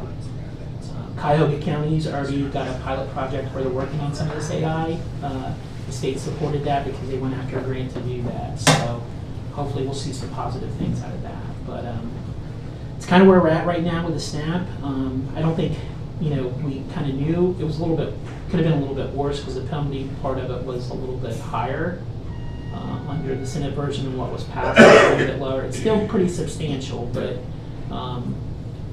hopefully we'll get more information in the next month or two and get a better plan. But it's something that we want to make sure you're all aware of, and we'll continue to have the discussion as we see what's happening. So I'm still disappointed the way they do the rating and all that. The ratings and stuff like that. It's just like I said, Wednesday's meeting, it's like going to a restaurant and every waiter or waitress is in there, they share their tips together, put it all in a pile, and everybody gets the same amount. Well, why should I do good? you know, the same. yeah, if I'm getting the same pay everybody else, is, you know, you got Brad ever being nice, and Kathy's not nice to her customers, but, I mean, it's, but they're getting the She same said pay. that what I do. But that doesn't mean they're getting the same pay. It's the same thing they're doing here. You know, Cuyahoga County could have, or Franklin County could have an error rate of 10, and we could have an error rate of 0, and they're getting the same thing we are. And it's just that, to me, that doesn't seem, We have about 20,000 individuals on SNAP across, no wait, yes, 20,000 across all 3 counties. Obviously Ross, with the largest population, has, I want to say about 12 or 13 of that, so. But, you know, like I said, our error rate and our numbers look really good, so we're doing good work. We'll continue to do that, and hopefully the state can help address some of these, and you know, as we move forward. Yeah, I know CCAO is working on this, and we'll be sending people to the House and Senate meetings to testify again. But this avalanche of unfunded mandates, when it comes to your department, is just not fair to people that are doing a great job with what they have to work with. And They're adding up for the county. yeah. When we see it from the child welfare side, we see this part administratively now, and like I said, you know, we have probably less than 130 staff across all 3 counties. We started out with about 170 in 2013. You know, we're pretty lean, you know, and you know, we want to be very responsible for the public dollars we administer, and you know, if we don't need a staff, we won't replace them, but at some point it could impact the performance part of it, so.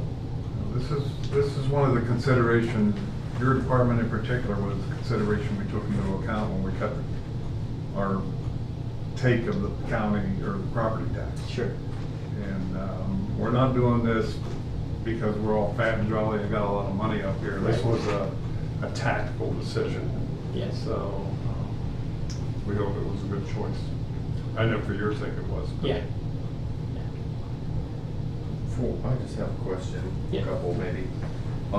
That $500,000, that's the gap from the cut Yes. of the SNAP benefits. The federal government was providing a contribution toward the administrative costs, right? Yes. That 500,000, is that Ross County specific, or is that across? That's our every whole county? agency, so Okay. what we would do is, and that equals out to be, you know, with pay, benefits and everything, that's gonna be 6 to 7 positions. So what we would do is, you know, we already have 2 positions we're not replacing, that just, we had vacancies, they moved. So we'll hold those, and then moving forward. Just in SNAP. Just in SNAP. Now, we have other ones we have to replace, and where we have funding, we'll replace, and where we have the need. And then, if we needed to find more, if we had an opening and we can move someone out of public assistance, we would move them to the other position if they wanted to. Our goal would be to absorb this as much as possible if, As an agency. if there's no, if the state doesn't put any more money and this 25% goes away, then we would have to be under that $550,000 amount, so. And that's, that $550,000 amount is, that's actually set by the state, or by the program all over itself. Sure. That percentage is shared out in some way across Yeah, so- agencies across the state. So it's not, like you're talking about reducing your cost, but that piece of it is not movable. No, so that would be the 25% that the federal government is currently paying, and that's 47 million statewide. So that would be taken out of the whole budget for the SNAP administrative program statewide. Got it. Unless the state of Ohio decided, hey, we're gonna put, well, 47 for the counties and almost 20 for the state, so $67 million in. But there's an incentive for them to do that too, because if the error rate goes up, you know, they're the state supervised system. I don't know what the compromise will be, but I know that they're looking at some things like that.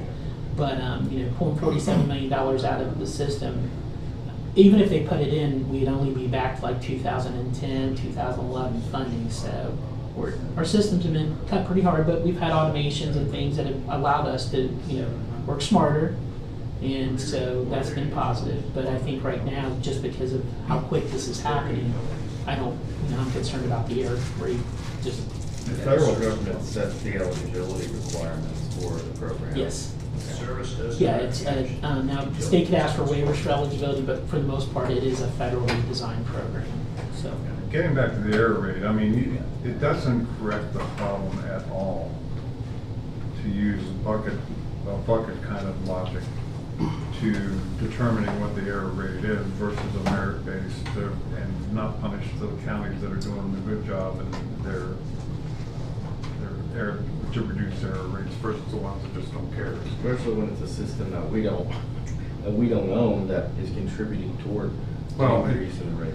And also, we gotta keep in mind that, this is impacting, that $500,000 impacts staffing.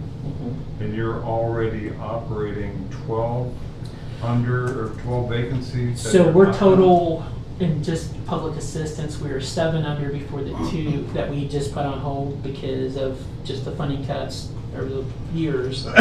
These two are in response to the possible 25% reduction, and that will be an additional 5 by the end of Total September. agency, you're about 12 understaffed, right? Yeah. Now, that doesn't mean we couldn't, well, lost some, but for the most part, we're getting to the point where, okay, we really need to be careful because it could have an impact on their performance, especially when it comes to timeliness and the error part, which can have a bigger issue with the penalty phase. And that's the concern statewide. If you pull $47 million out, and some of the counties that aren't doing that great anyways, if theirs even blow up, then the error rate will just be so much higher, which then causes a bigger penalty. So, That was why I was asking around the eligibility as well, is because it's like, okay, the federal government is saying, we're gonna lower our costs, we're gonna lower our contribution to these federal programs. They're really not gonna reduce the program it just itself. expands. They're reducing what they're gonna So get. you're gonna provide the same service that we're providing now, that we set the eligibility requirements for. We're just not gonna It's a pay cost for share. that cost. Yeah, so. Unfunded mandate. And they expanded the eligibility, I think, last year, so we have Yeah. more people possibly eligible for the program. And then you get the ones that aren't eligible that still apply, that we still have to determine eligibility, so that just increases the workload too, so. Tough spot. Well, we'll see what CCA can do about that. And I'm sure we'll be talking to the committees. And I'll keep you guys updated as I get information. Generally, I'll just send you emails of what's being shared with me, and then we talk about it every month. And then, if there's any other questions, I'd be more than happy to come back and discuss that too, so. While you're here for a couple minutes, do you mind just giving us an overview on unemployment right now? I mean, we received the unemployment numbers from last cycle, but that didn't include Paper Mill, that didn't include Kenworth. What do we look like locally? I know today's probably the last day for the resource center, but. So I can go back and pull our unemployment numbers for the past few months, and then when I come back at 1 o'clock, I can give you more information. The unemployment for Pixel probably won't hit, even from the beginning of the layoffs, depending on how many people actually applied right away. We may not see the true unemployment hits until November for the October time period. We're just now in September seeing August. Should have been released towards the end of September. So I'll pull the unemployment for the past few months, and that way we can see a comparison for Ross County. I would say our numbers for October, for September, that we'll see a hit, and then from the end of Kenworth, we'll start seeing that probably for the next few months. And then anything else as far as like any other businesses affected that have laid off too, we'll start seeing that. I can try to pull the claims. I think I can do that, claims by week. I bet that'll be a better. That's more in. Because it's quicker, right? Yeah, and I think that information is more available than the unemployment rate. That's right. So when I get back to the office, I'll pull that to see what our claims look like. I know I did that during the pandemic, and that was really helpful as we were looking at claims that were coming in. So I will try to get both of that, and I'll get our unemployment rate, and I'll bring it back to 1 o'clock when we need to. The rate will probably lag the claims by. The claims will be very telling, so we'll see, and then I'll try to get a baseline prior, so I'll get a few weeks of their claims. I'm pretty sure it's pretty up to date, so I will go look at that and see if I can pull that. It'd be good baseline data to have for the impact of the tariff that President Trump talked about over the weekend against truck manufacturers that come from foreign places, so. Yeah. Can we're stuck with it? Did you see We'll that? see what happens. I seen that. Is there anything else you guys want me to pull? I can get the unemployment stuff, and then I'll get the claims for the 1 o'clock meeting, so. All right. Thanks, sir. Appreciate it, Jody. Thank you. Thank you. Jody, can I get a copy of what you? I put it on, I think I put it there, it may be underneath something. There should be two handouts. Yep, got it, thank you. All right, I'll see you Thanks, guys sir. at 1. Okay. Thank you. Bye, Andy. Brad, do you have anything? I do. You got a whole stack of stuff over there. Yeah, you just got a mess over there. Oh, let's see, a lot of stuff. First of all, pretty happy about that, those numbers that we got I from was those too. contractors. I mean, that's good news. Yeah. We have a project, that'll get built now, for sure. Seemed to be quite a difference between 8 million and 11 and almost 12 million. Yeah, almost 12 million. So we'll let them look them over, but, and find out who these contractors are that are doing the work, so. We had 10 million in ARPA, right? We have a total of almost $13 million to spend on this project. Yeah, I know, but the stuff that has to be spent. Well, we started out with less than 10. Yeah. It was like 9, I've got the document in there, 9, 8, because you guys gave some money to somebody for some, might not have been you guys, but it might have been the commissioners before gave some of that away. So there was 9, I think 9, 8, 9, 8, 7. 9, 7, something is what we started with. So we've been using that money too to pay MS for the design. So we've got a report that shows what we just pulled it off last week, shows what we have. So we'll have between the 4 million we're getting from the EPA feds and that 9 million we've got about 13. Yeah. So we got enough to cover it, and anything that goes a little higher than what we. Yeah. I mean, that's the lowest and best bid, but it's the lowest and best. We have to Best. qualify those contractors because when there's that much difference too, you want to make sure you're getting the right. Somebody missed something. Yeah. 8 million looks great until they start building and go, oh, we forgot that third lift station or whatever. So we don't want to get there. Do you have a time limit when they settle in on a contractor? Well, we gave it to MS today. They'll take it back and look at it. We'll talk about it this week.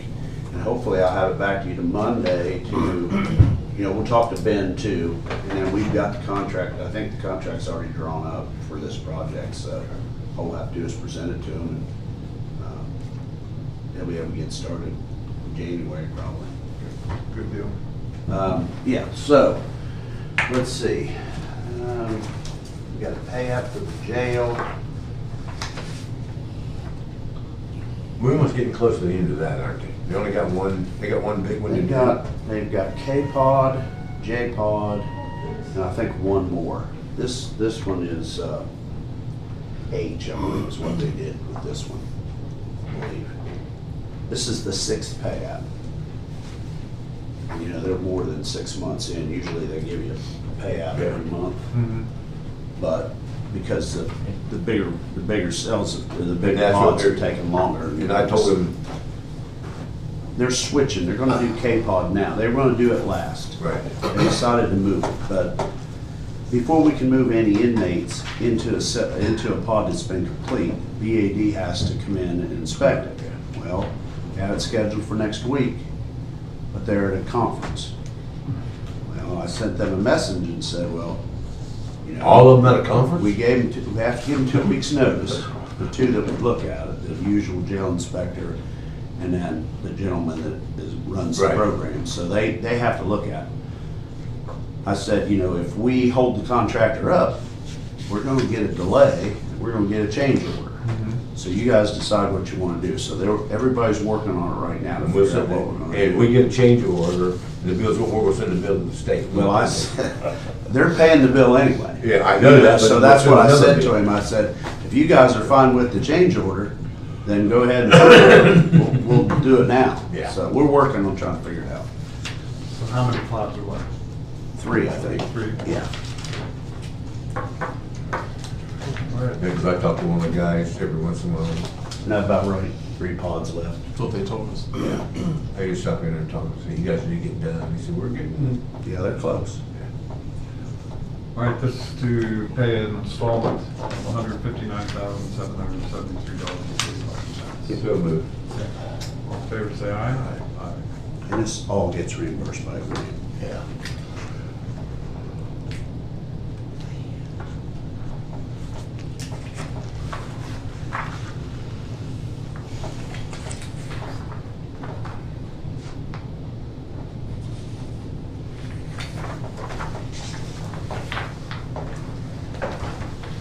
They're gonna do that to me tomorrow.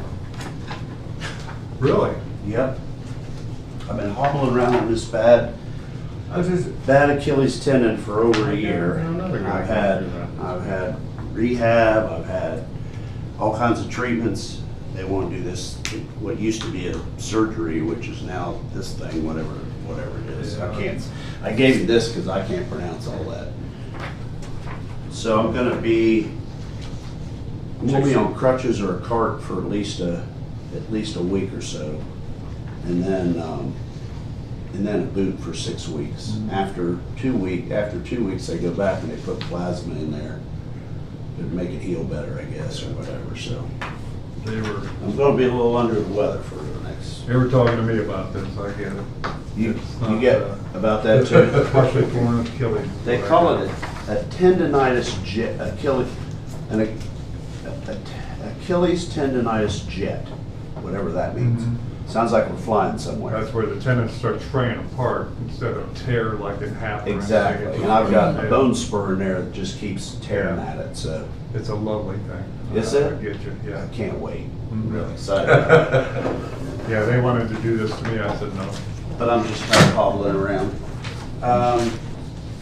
I'll get with Austin on the Good. airport stuff.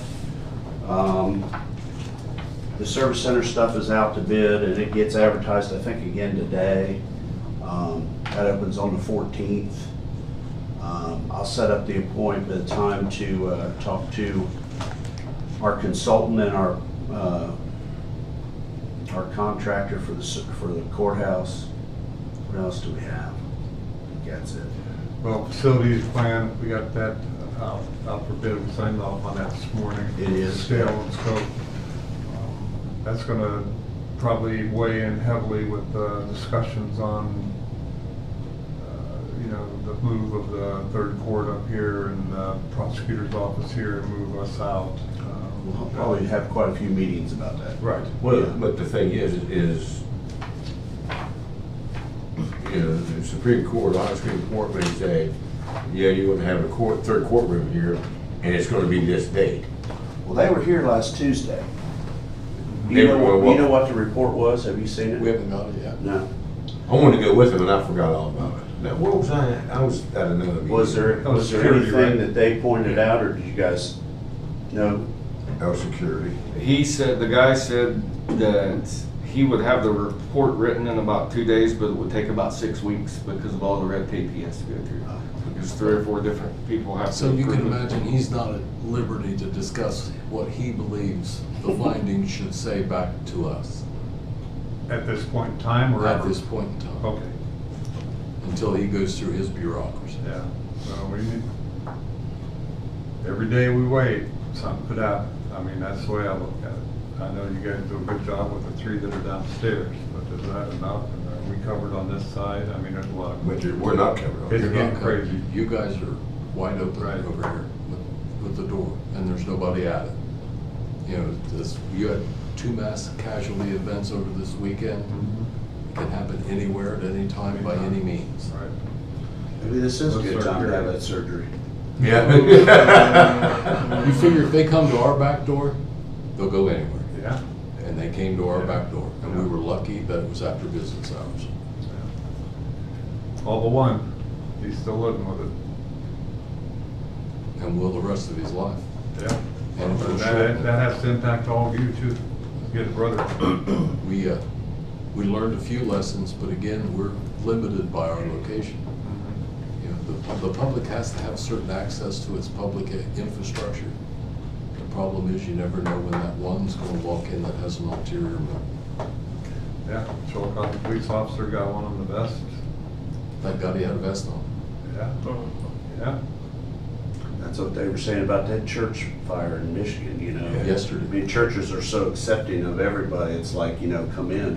You bring them in, you never know what you're getting. This guy didn't bring himself in, he brought his truck in. Exactly.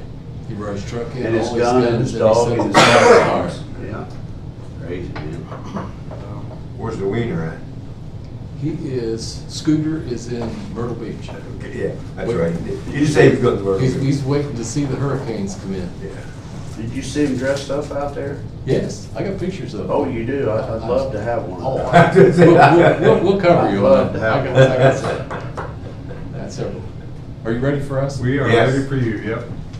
We bring you two pieces of business, and I'm going to let Mike go over them since he's been leading the charge on both of them. The first one is the clarification of the collective bargaining agreement between us and the Teamsters, and the second is the issue of the firearm. The first one is, in all the discussions. Do either of these need to go into executive session for talking? Probably not for the firearms, but. I was going to say, the CBA is basically payroll, and it doesn't involve anything involving a specific person or an issue. It's clarification of the contractual language. Got it. Good deal. Keep us honest. No, I was just, before we started going here. No, this isn't negotiations, this is finalization. In all the contract negotiations, it was discussed, as long as the contract was ratified, the wage scale would take effect July 1st. Right. However, when we got the finalized contract back from Reapanoff, the wording said, effective the next full pay period after July 1st of the respective years below, the following wages will be paid, which the auditor said, nope, it's not till the first full pay in July, which was mid-July, because a pay period started June 29th. So you had June 29th, June 30th, and then July 1st. So it was discussed those wages would take effect July 1st. They did not. The bargaining units would not sign off on it because, again, it was discussed it would take effect July 1st. So Dave and Mike Moses got together, reworded the wording for it to say effective July 1st of the respective years below, so it's worded right. The reason we're here in front of you with this is because Jeff learned it's going to be about a $32,000 back pay. And I don't know if he was expecting a resolution from you to do that, to get it on the next pay period. Well, if that's what it takes, that's what we'll do. So, We want to do what's right with the contract. We don't want to put you in that spot. But when I went over the budget, and one thing that we need to look at, it was that rate for the full year. That's what was in the budget, so take a look at that. so I don't know if you want this or not, but it's just got the two different wordings on it. And the adding machine paper is what Kristen did. It's just a rough estimate. She took the previous pay period, the one before that, multiplied it by 12%. It came up with, I think it's $36,002 or something, but then there would be two paydays on that wouldn't be taken out of. So I'm just rough estimate, 32,000.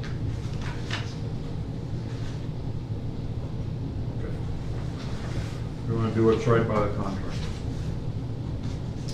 Need us to sign off on this? I'm looking to set up that. Do you need our signature on that? Is that just a portion of the I contract? think that's what the auditor's looking for, Yeah. is the nod to go ahead and complete the back pay for the 9 days. Any other discussion on this? No, I agree with you, I think. that was discussed, that was a part of all of this, so. If we gotta go back and fix it, that's the right thing to do.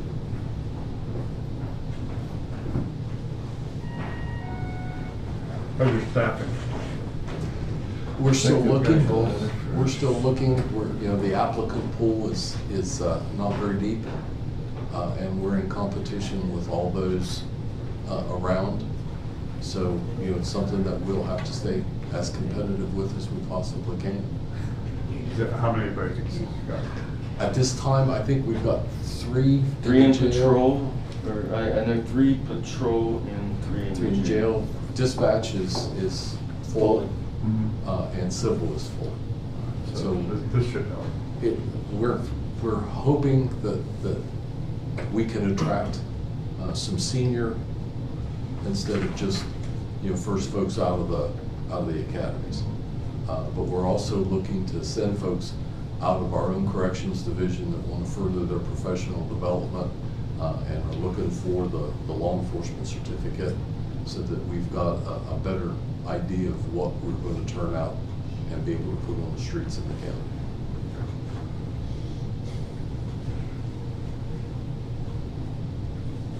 The gold unit, does it have the old one or the new one? It would be the new one on both of them. This is gold unit. Okay. But the gold unit has effective the first full pay of July on it? That was just an example of what was wrong. I just used that as an example of the wrong wording. It's of why the auditor didn't pay it.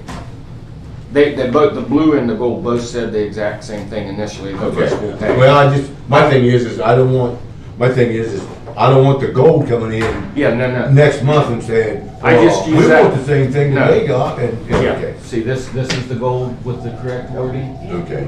And this is the blue. That was just an example of the wrong wording on Look, that. I'll give you that one back. Yeah, this correction is for both parties. Sorry, for everything. Yeah. Well, like I said, I just didn't want, you give me that blue, for the blue unit. Absolutely, take the arguments off the table. Because, and the gold unit comes back 2 months from now and says, we want, ours says this too, and we want, well, okay. When you bring it up 2 months ago, when we did it with the blue. Right. So we need a resolution to take care of this past July 1st. Correct, both bargaining units, the gold And and it's the only blue. 9 days, right? It is 9 days. Yeah. So you need us to do a Yes. resolution? Well, it would be 8 days actually. 8 days. It's, the pay period started June 29th. So June 29th and June 30th aren't part of that. And then July 1st. So it's actually 12 days because we have people working around the clock. No, is it 8, 9, or 12? It's going to be it would be 12 days because it's a 14-day pay period. We have people working 7 days a week. I know, but when did the pay period? It started on June 30th or 29th? I think June 29th, and it would have ran through. So but they should have got pay starting July the 1st. Pay would never have stopped, but the increase to the new pay scales hadn't started. But it should have started. Until the second, or till the first full pay period of the July. Okay. They're 12 days short. Okay, yeah, it's 12 days. It'll be 12 days short. When the union contract says July 1st, that means July 1st. Yes. So that pay period started June 29th. Okay. So June 29th and June 30th were not shouldn't have been part of the pay raise, but starting July 1st through 12, or the 12th. 12. 2 days back before, before the increase. Okay. All right. All right, the next thing I have is the sheriff had spoke to you about the firearms and the problems with SIG. in the time since he's been here, we've tested 3 different firearms. We tested a Walther, F&N, and a Glock.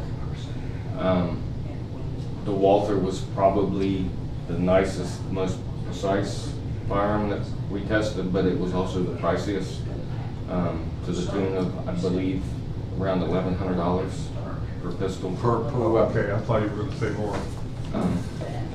Additional cost, 1,100. That's $1,100 a That's gun. total cost of That is that. per fire. That's a lot, sorry. And it was just a More than real. the other one, or? No, that's what its per item cost is. What's per item? And the city would be, what's, you have been using how much of those, $500, $600, $700? I believe the last was $656. Yeah, I believe. 56 when we purchased them. The F&N, it wasn't real conducive to some of our smaller. It was really snappy and really kicky and hard to. It would have been hard for some of our smaller officers to get back on target. Walther was by far the one that everyone liked the best. Then Glock, and then F&N. The sheriff decided on Glock. Glock came in as actually the least expensive of all the firearms. So the pistol itself with an optic, with a red dot optic, is $732. But then you're adding the additional cost of the holsters, 90 holsters, 90 flashlights.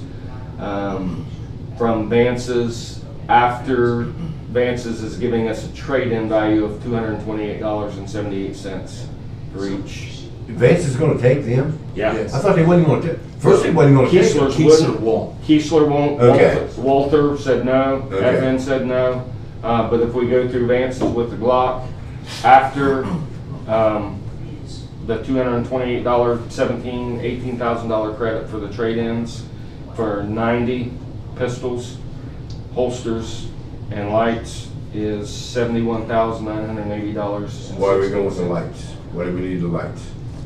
That seems to be the way the profession's moved, that they were going to the red dot optic sight and illumination if you have to point the firearm so that you have a better sight picture on your target acquisition. Our generation didn't do that, dude. And I can tell you, trying to learn to shoot this new stuff is a learning curve. I'm just not a person that. I'm not either, but I understand the profession. You know, if I got my light attached to my gun, because when we went through, it was one of these things where you hold your flashlight here and you do this. One But of now two they ways. change, and then now they change it because you hold your flashlight out here when you're here because people's gonna shoot at your flashlight. Now they're putting the flashlight on the gun. And the thought process is that the light's bright enough that it will blind them and they won't aim at you and you'll be, remember, when you and I started. I'm just old. We were catching our casings in our hand until the LA guys got shot and they were finding them with casings in their hands and casings in their pockets. So this is the evolution of the process. Also, with Vance's firearms are on state bid. Okay. So you're going with Glock instead of the Walther? It is Is that good with everybody? It is Or are a we sizable trying to save economic. a buck? We have a concern with the Walther, and that's in its internal spring. It is a plastic, and the city's already replacing them. Okay, yeah, I don't want to, it's life or death for you guys, I want the It best. is, and the 9, 40, 45. 9mm Glock 45 4-inch. And Glock's the most proven firearm, the one we tested. It's still in use by the FBI, the Marshal Service, DEA, ATF. FN's a good gun. LAPD's carrying them. That's why we brought them in. They're also on state bid as of October. But again, target reacquisition for our smaller officers is more difficult, and that's something we don't want to deal with. Do you know if probation uses the same weapons you guys do? Yes. Because they just sent us a thing where they're going to, Yeah, well, that makes sense. for 7 of them, and Well, they already did. And they're, Back in July. and they're gonna go with. And if go you with Vance want too. us to add them to our order, we can do that. We just. You may wanna get a hold of them. Yeah. Just May tell wanna us, get a hold of them. and we can increase. Because they're talking about selling theirs to Vance too. Okay. Well, the paperwork looked like it was past tense, they did it July 9th. So check and see if they already have. Sure. Sure. But at this point, we recommend the Glock is the next generation. I'm a SIG guy. I'm a SIG and Smith and Wesson. That's what I said, what am I supposed to do with my six? But, you know, I'm a couple of generations past all of this. You can handle the Marine Corps. I can handle So it, there's no no problem. We were shooting 357, so yeah, we can handle it. Yeah. And we were reloading after 6 rounds. I mean, that's the world we grew up in. Don't throw your speed limiter on the ground, you stick it back in your pocket. Gives it job, basically. Catch a shot. And that, honest to God, those were things that were happening in live fire incidents, and the instructors across the country were going, wait a minute, this isn't safe. But again, it reinforces that we will, under stress, perform the way we were trained. So we have to be careful when we go out there, that we train to the specifications that we want them to handle while they're under duress. I know we went from the revolver to the semi-auto, and them guys was shooting everything and pushing that button and catching that clip and sticking it in their pocket. Yep. Yeah. Yep. Why would you want to do that in the first place? But that's what the range officer was saying. Don't let it hit the ground. Don't let it hit the ground. Yep. Okay, guys. Anything else? Hey, we appreciate you. Thank you. We'll get this ordered, get them on the fly, and we'll get the folks from probation. Get with them to see, I don't know. That way we can order once instead of having to order twice, and we can split them, Get a and better get here deal. and give them to them. All right, Jen, thanks. Thank you, guys. Deputy stopped me while I was getting breakfast last week before the meeting. Lights and siren, or? No. We're at a restaurant, at the gas station, actually. They just. Everything good? Yeah, Things are good, yeah, things are good. Wow. Come on, enjoy. We'll do whatever the sheriff recommended. They like the what? Which one they like? What was it, the Walther? Walther, yeah. It was Handouts. Nice, but $1,100. Well, plastic springs. Yeah, that's bad. Hi, good morning. Gotta take the We got a sheriff's meeting tomorrow. recommendation on that. 9 o'clock. I think it's at 1. You Does that work? 1 o'clock Okay. meeting. Sorry. So you're 1 o'clock meeting. Halfway in the middle of the day. Good morning. I think it is 1 o'clock. Yeah, thank you.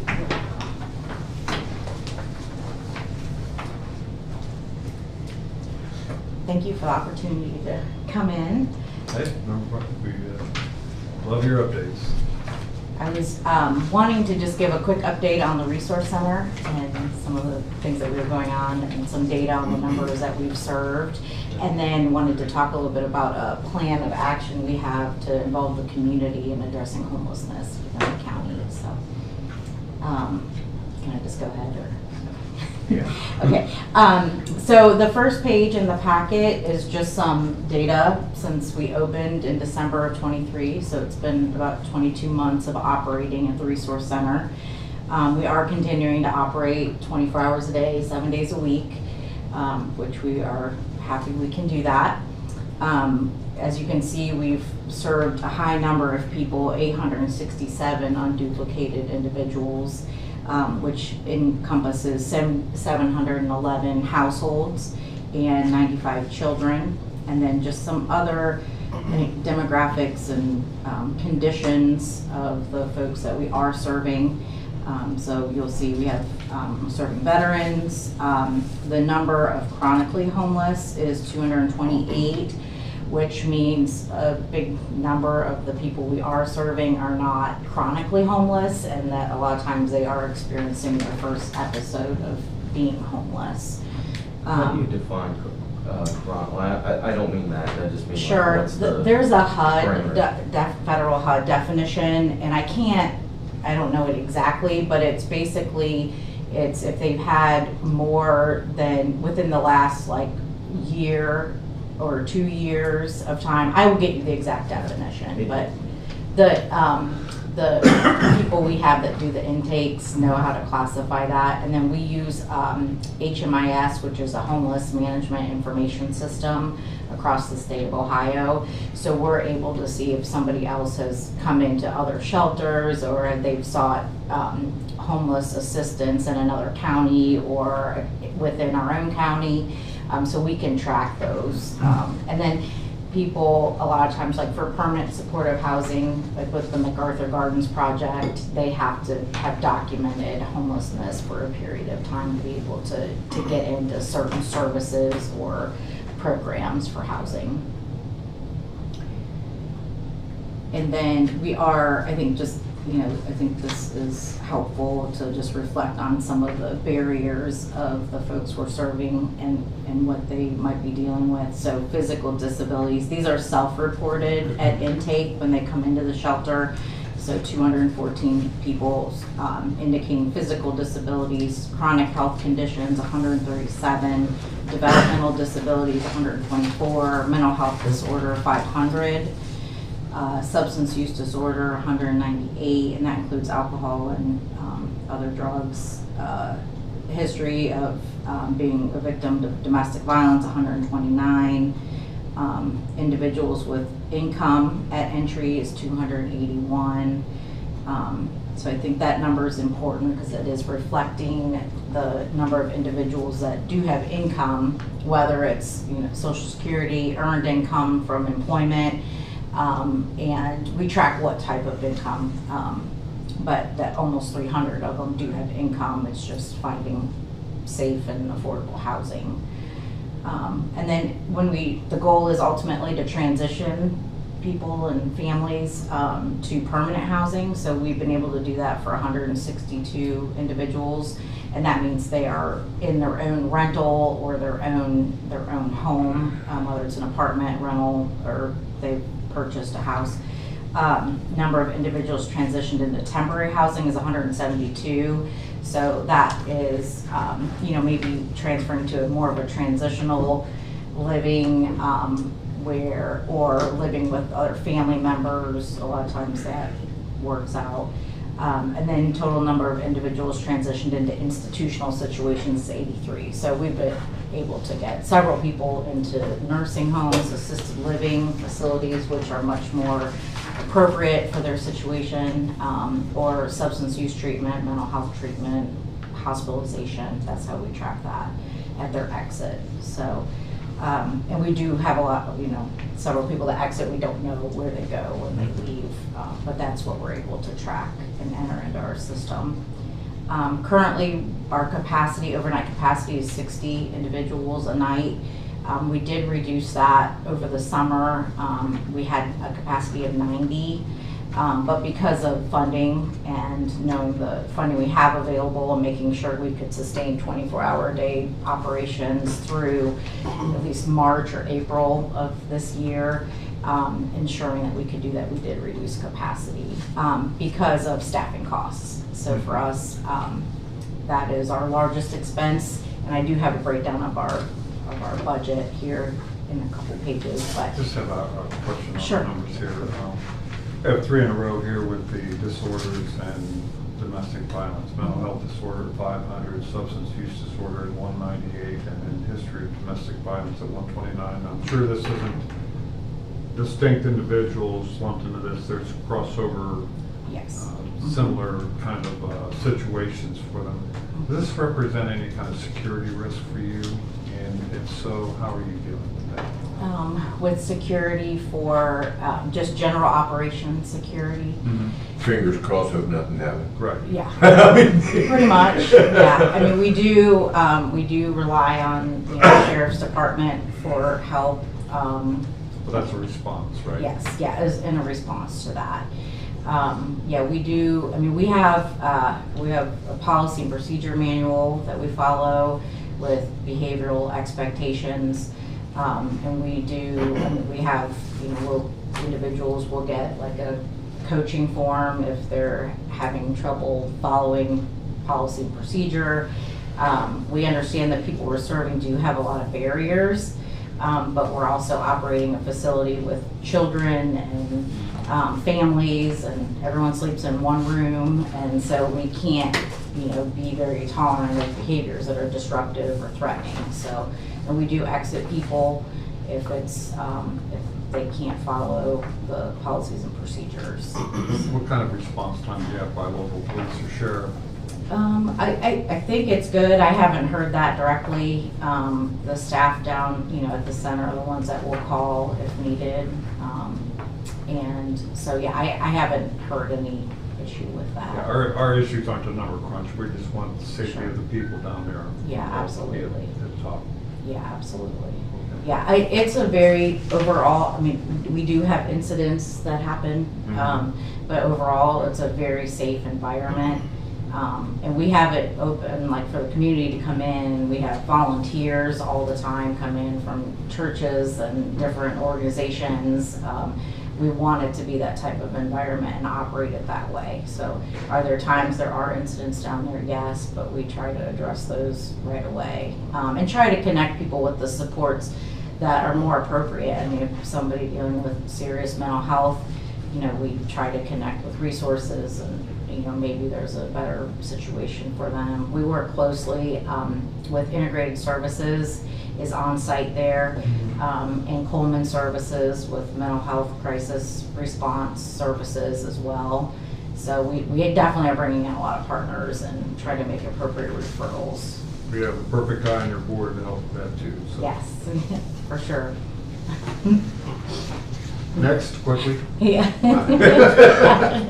Julie, do you have statistics to show how many of these folks originated from Ross County and how many came into Ross County? Yes, I do. I have those numbers. I don't have them available. So the majority of the people we're serving are from Ross County, and then the vast majority are from a contiguous county bordering us, so Pike or Pickaway County. When we reduced capacity, we went to a wait list. And we're only taking Ross County, am I right? Yeah, well, we are, the priority, so we're maintaining a wait list. The priority is Ross County residents or referrals. And then next is out-of-county families with children, and then would be individuals from out-of-county. But we are not getting to those out-of-county very often because we're serving the Ross County residents. I heard there was first. a Cleveland, a plan coming down from Cleveland there for a while. I don't know. Probably earlier this summer. And that was Like a mentioned. family from Cleveland? Not a family, but a contingent. Like a whole busload though.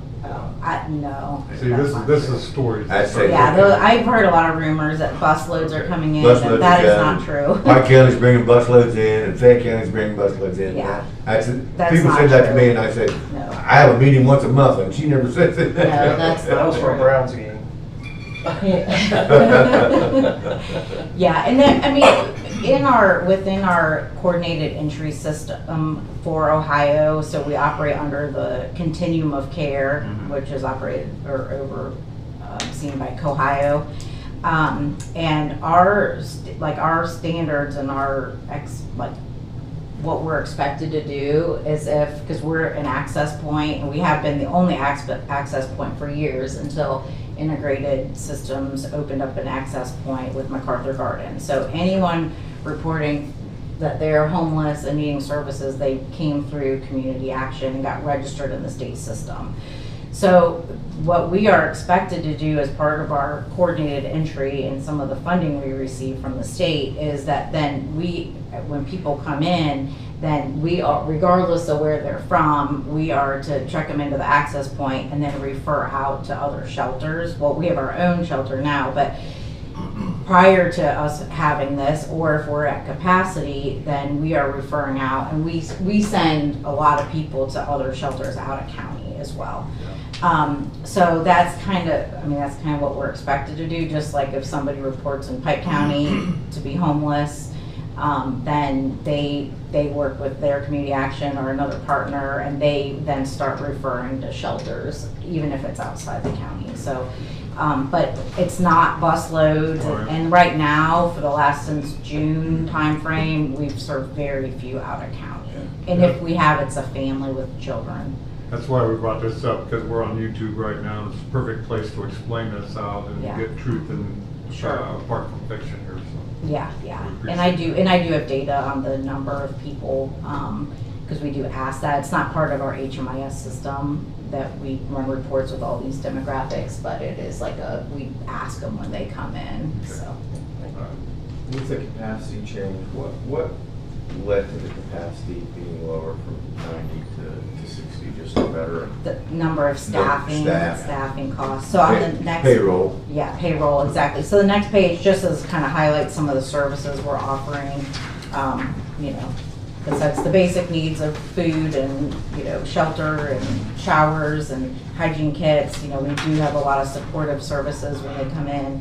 Like I said, we are partnering with Integrated Services for on-site case management, Coleman Services. We have peer recovery supporters on site. We work closely with the schools. Our Community Actions Head Start program, we've had a great partnership with those programs in the city schools, and we have a lot of children. And so making sure we get them connected with the resources that they need as well. So, and then employment services, if they are not working, helping them find employment, housing placement services, helping them get personal IDs, get connected to benefits. We have a great partnership with Job and Family Services, making sure they're connected to those programs as well. So the next page is a breakdown of this is from 24, our operating costs. Just kind of a general breakdown, but you can see our, you know, just a little over $500,000 operating budget, and $380,000 pretty much it went to salary and fringe for staffing costs, and that's just staff that's on site operating the shelter. How many people do you have on board right now in terms of staff? We have a manager that oversees both of our domestic violence shelter and the resource center, and then we have a full-time housing supervisor that also oversees operations, and then I'd say we have about 15 part-time shelter attendants. But that fluctuates too, but I would say it's a rough estimate. So for us, and it's a priority to operate safely, like we've already discussed. So that all comes back to having appropriate number of staff people on site. So before, when we were operating at 90, you know, we sometimes, especially in the evening time frame of like 4 p.m. to 8 p.m., I mean, we would have 5 or 6 people on staff. But we've reduced that. And we didn't have to cut staff, but just through attrition, reduced hours, and that has helped us cut the budget. We were fortunate enough, the next page has the funding sources that we've had to help support the operations of the resource center, and you will see that it's the last item there. We received a very large grant this spring from CDBG funding through Department of Development, and it was CARES Act funding. So unfortunately, it's not going to be a renewable funding source for us, but it was $360,000. So that was extremely helpful. And what we did was budget out staffing costs to get through March of next year, which we have to expend the funds by that date. And that allows us to be confident that we can provide 24-hour-a-day operations through that time period. And then at that point, you know, as you can see, we're constantly applying for funding and seeking additional funds to support it. From there, though, we'll have to, you know, evaluate what that looks like. And I mean, we will always have services out of there. We have some exciting plans of things for development in the future. But as far as that, it's that 24-hour-a-day staffing, which is so expensive for us. I would like to point out on the operating costs, though, is supplies. In 24, we only spent $23,000 in supplies in total. We do not purchase food. and we're feeding that many people, 3 meals a day. And we are also open for meals in the evening, so people, even if they're not staying at the resource center, they can come in. Yeah, we give them a dinner. They can come in through the day. It's just the evening capacity is what we've reduced to 60. But we have a lot of people that come in and get services, get a meal, and just get any other support that they might need, even if they're not staying there. We do have situations where it might not be appropriate for people to stay overnight there, but then they can still come in and serve those we can. So the community support has been amazing. We have almost every night we have a church group or a volunteer come in and serve food, and we have a lot of partnerships with local restaurants that they're donating food to us as well. So that's been amazing, the partnership and the support from the community.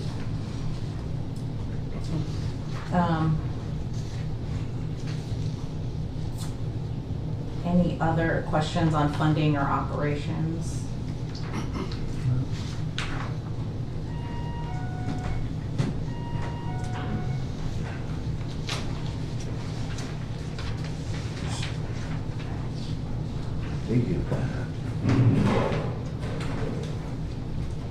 Have we ever, I mean, We still got that there.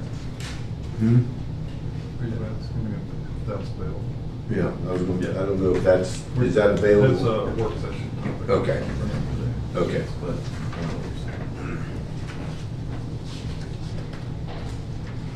Okay, go ahead. Because somebody asked me about it. Okay. People have asked me about it. We're at a meeting, so, yeah. So the next, and I could talk about the resource center for hours, so if you have any questions or there's additional information you'd like me to provide, I'd be happy to get together more information or come Yeah, back the another veteran day. itself, that helped to understand. So then the next page, and there is I'm sorry, spelling typos I noticed on my way out the door, so I normally would try to catch that. But so we have been working with some different people in the community, different partners through our Continuum of Care. So we have Ross County Continuum of Care, which I'm the chair of. We meet monthly. We have a great turnout of people working to address homelessness within the community. Within that, we do have a couple of subcommittees within the COC. One is a outreach committee, and we do have a coordinated homeless outreach program that they go out every 2 weeks across the county to go to maybe encampments or talk to people who might be out there that need assistance. And then we also have an advocacy committee within the COC. And then from there, we've looked at some other gaps we have in the coordinated effort to address homelessness within the county. And we've had some feedback from the COC. I've met with several members of City Council, Chillicothe City Council. Our board of directors has reviewed this and just tried to have a lot of different meetings with stakeholders within the community to talk about some efforts we have to address homelessness, with basically starting a task force.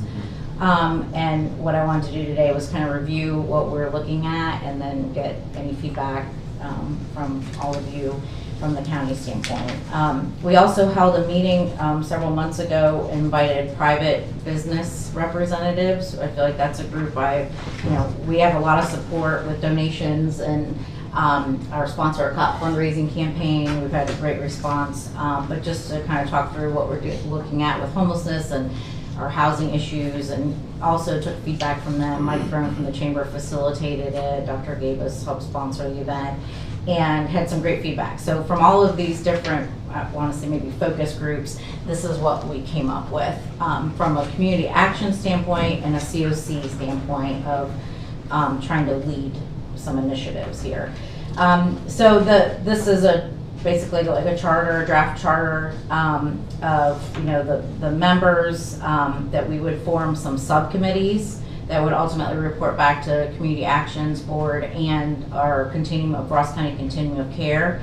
and for the purpose of addressing homelessness, and to think creatively and act collaboratively within the community. I think we have a lot of opportunity, and we have a lot of people that are interested in helping with the problem, but it's overwhelming when you start to think of it. And so tried to think of 4 subcommittees that we could form within the task force to address some of the needs. So this is what we've drafted up.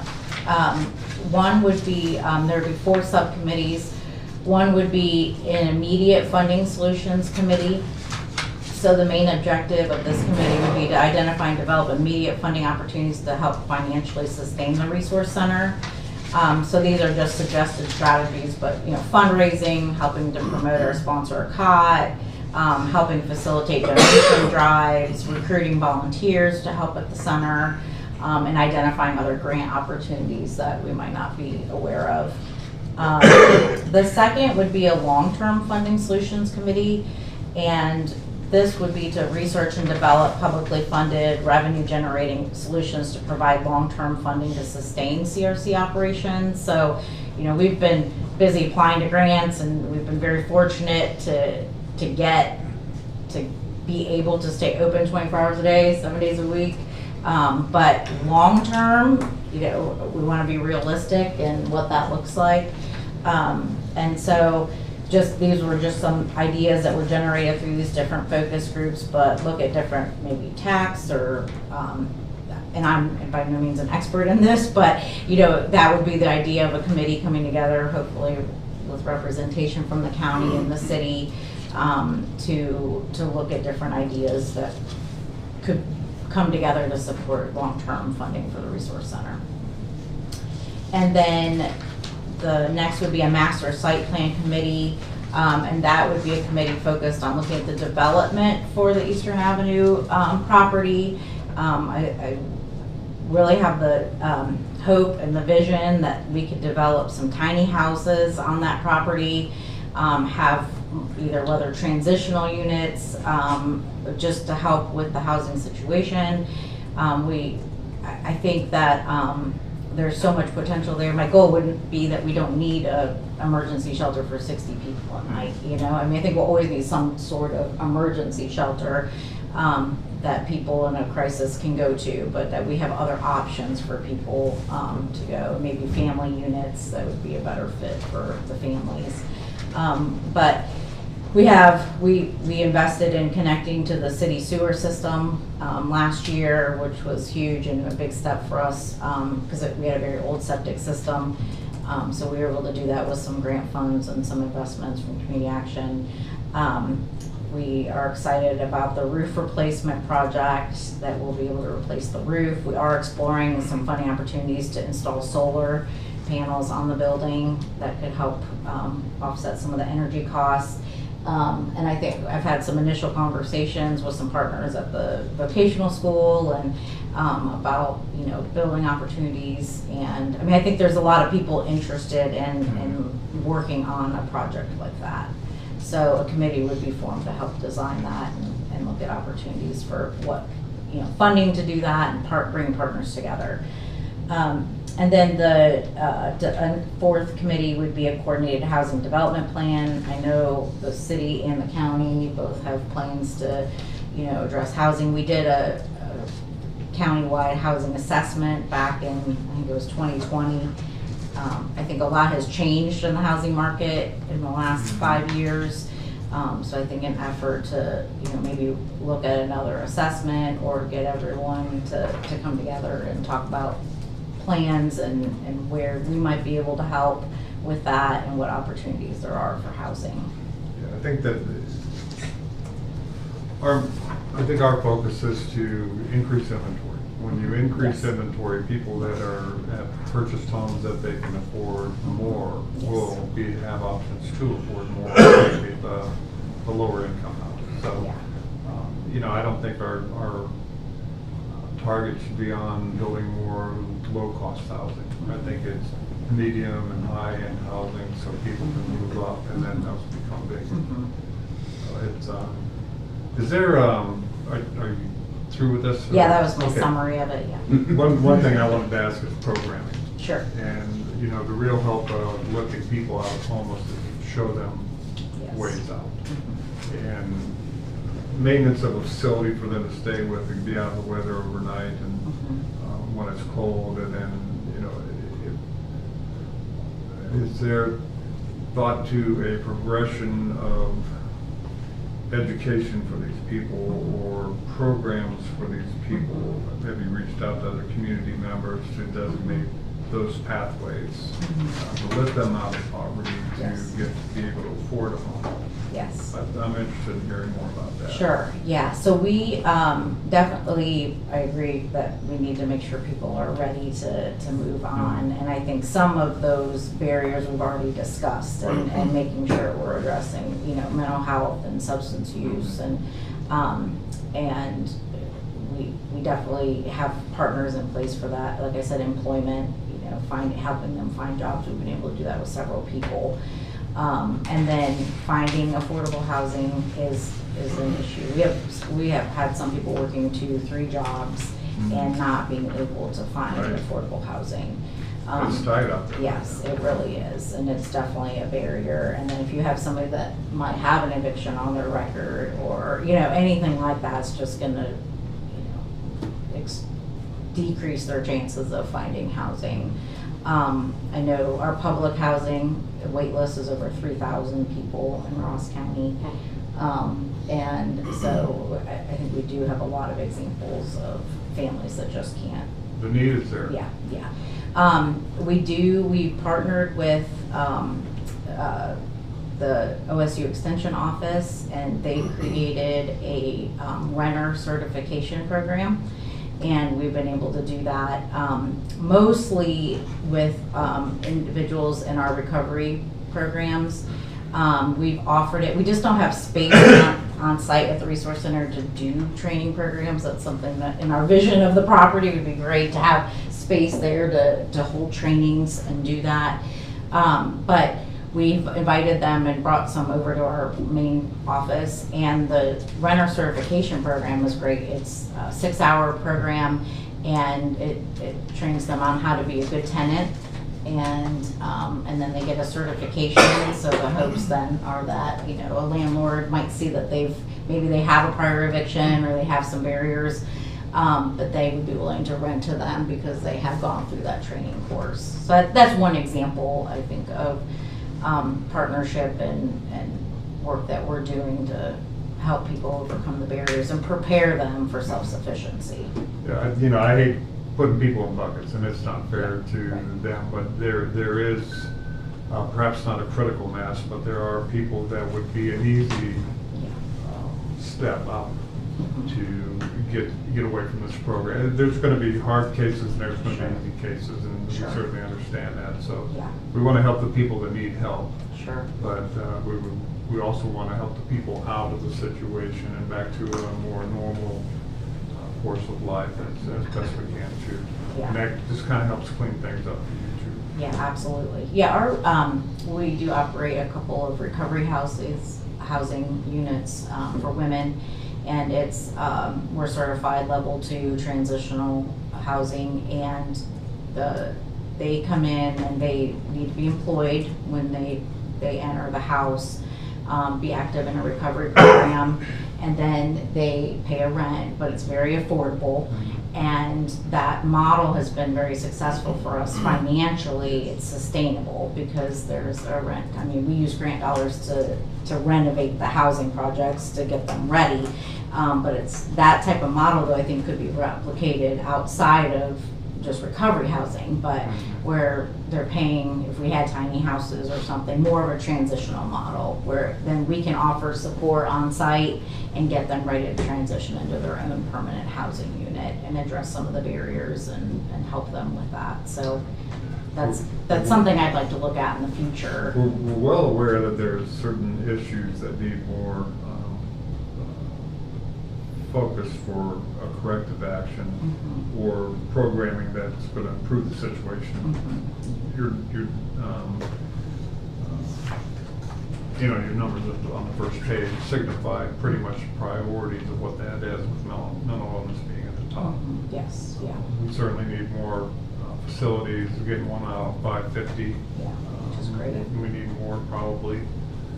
This seems to be something that's, I don't know if the situation's growing in nature, but the attention it's given is growing in nature.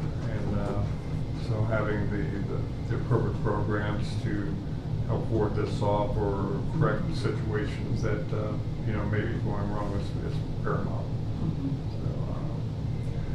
How that ties in with your programming and shooting people in the right direction that they need to go to get the proper help plays a big part of this. Yeah, absolutely.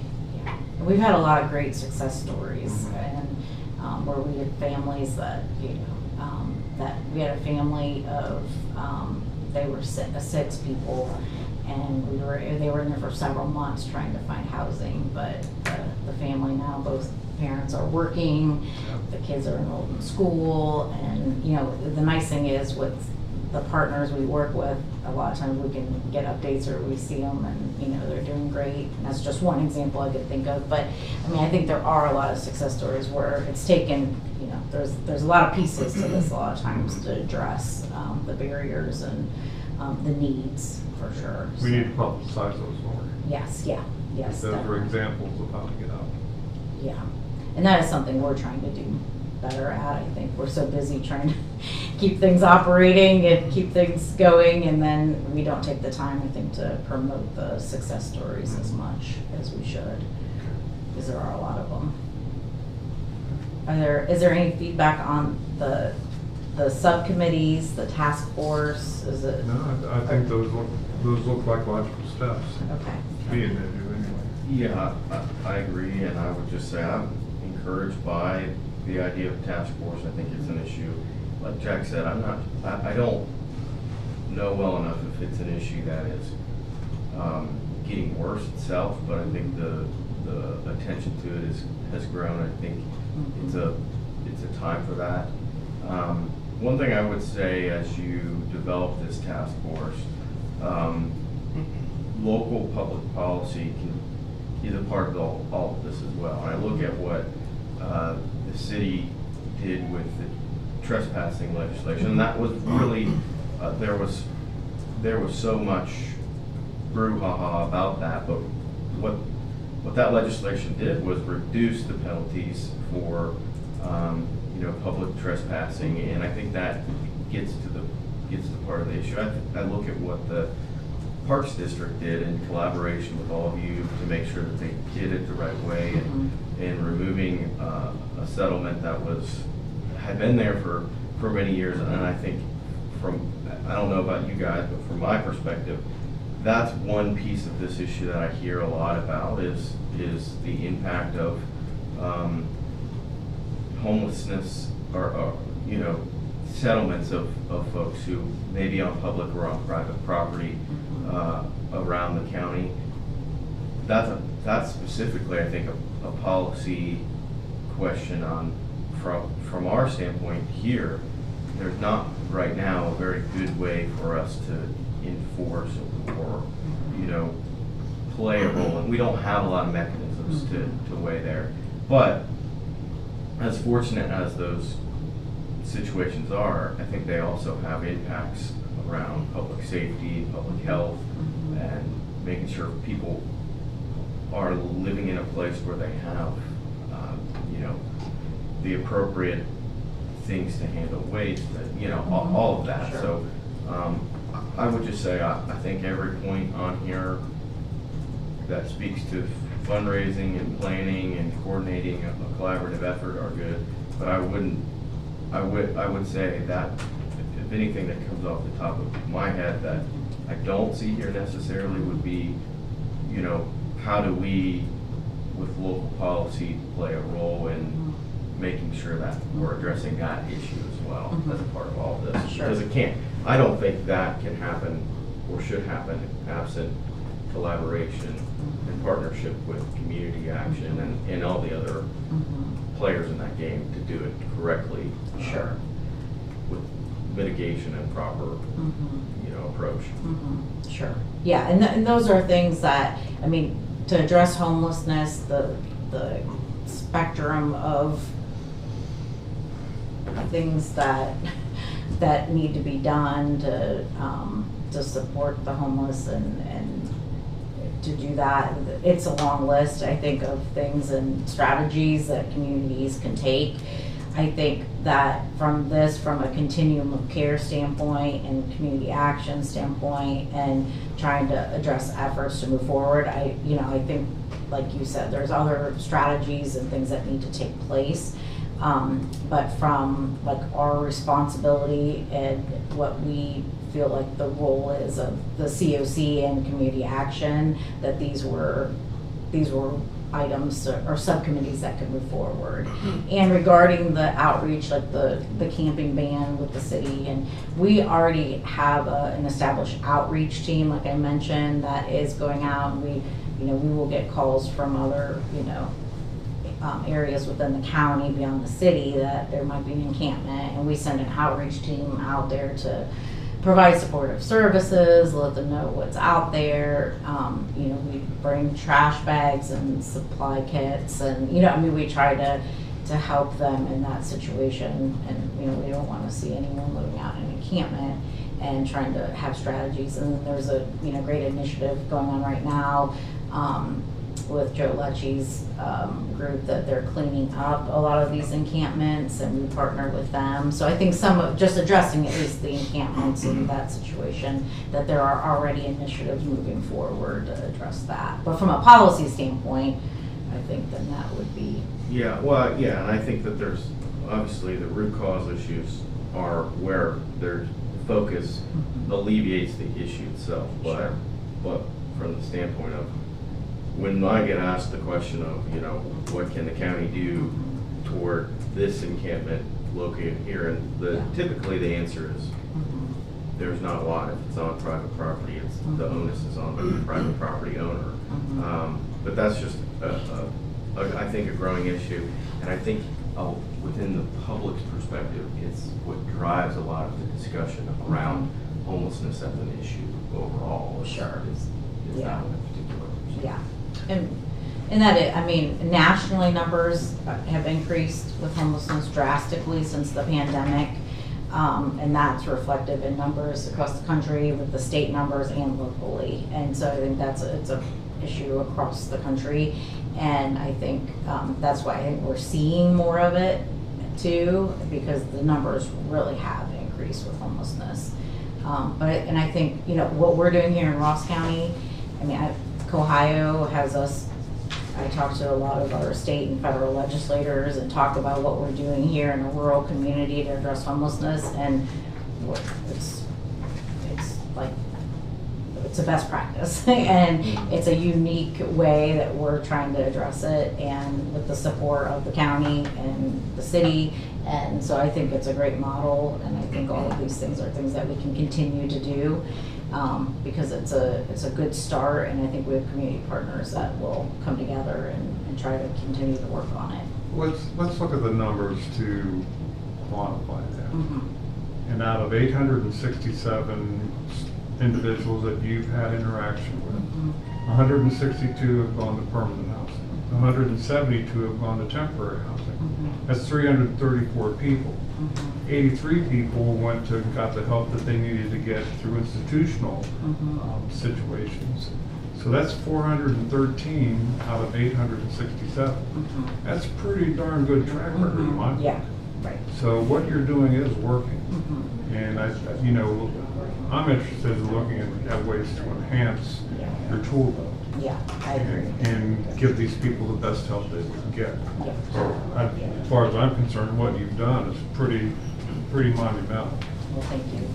Appreciate the support from all of you and the community across the board. It's been very supportive. A lot of people don't know this. Yeah. So that's another good thing about being on YouTube right now. Yeah. Me being a board member, and it's just one of these things where she comes to us and she asks to do this and do that. Our first thing is, we don't want to stop her now, because she's on the roll. Yeah. And she's been on the roll since I've been on the board, and there's not a question whatsoever that we asked her to not to do, and she does it anyway. I mean, she does what she's supposed to do, and she even does more. she wants to get them tiny houses on that 6 acres I do. of lot that we I do. got got down there. And Find a it was- vacant trailer park. It was, Yeah, it was, right, yeah. and when that first opened up, they were talking about, well, we're just gonna name it the homeless shelter. Well, let's not, because it's not only a homeless shelter, it's a resource center. It's a resource center for them people that people that need it, so. Yes, absolutely.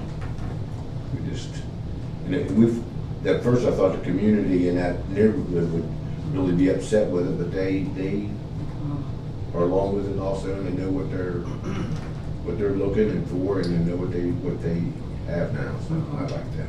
Yeah. We're blessed to have you. We appreciate Thank it. you, thank you. I appreciate all of you too, very much. Thank you. Thank you. Thanks so The rest much. of your day. Wait, thank you. We'll go ahead and adjourn the normal meeting if we don't have any other business. Yes. Hold on one Hold on just a second. Hold on. I got somebody in the hallway. Thanks for See you later. Thank you, thank you. Appreciate what you do.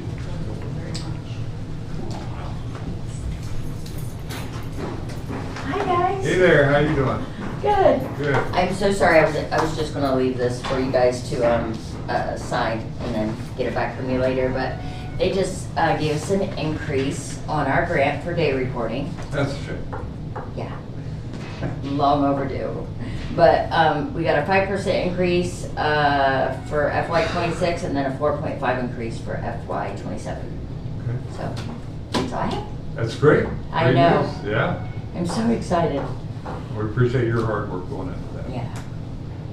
It's, we very rarely get increases, so, this was a welcome surprise. Now I can give everyone raises.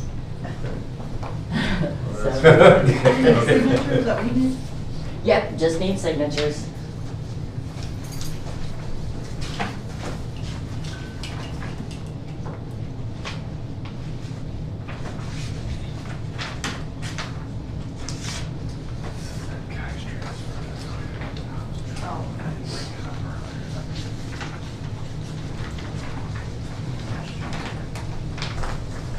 Transfer funds for the JFS.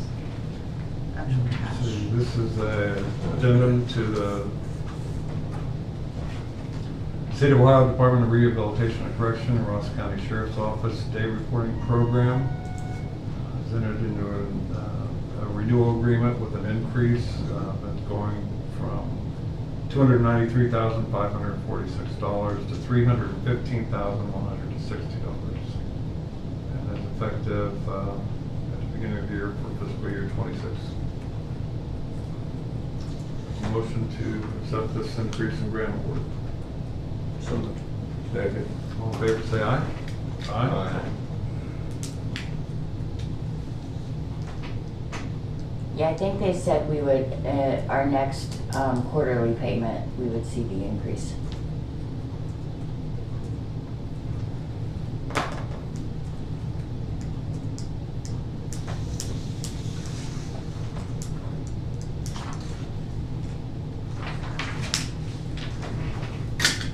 We already did that. You just need to put your initials on.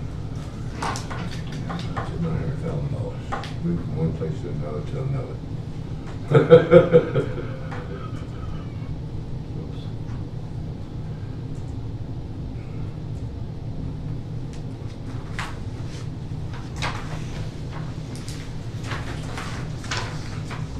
I'm just gonna include copies of that knowledge. Absolutely. How's everything else going? Good. Good? Yeah. Yep, numbers are looking good. I think we finished, we just got the numbers. We have so many goals that we have to meet each cycle. And for our last 2-year grant cycle, we ended with an 86.4% success rate. That's awesome. Yeah. That is awesome. Really good. Congratulations. Yeah. Our diversion number is 252 for the 2-year cycle, because we're really small, obviously. We can only accept people that are from the courts or probation officers. So we went over by 149%. Yeah. So we've kind of been kicking butt and taking names. That's great. Yeah. That's absolutely great. Really good. Thank you guys so All right. much. Thank you. We appreciate Have a it. good day. You have anything else, Brad? That's it for now. Okay. Make motion to adjourn the formal meeting for today. Second. All in favor, say aye. Aye.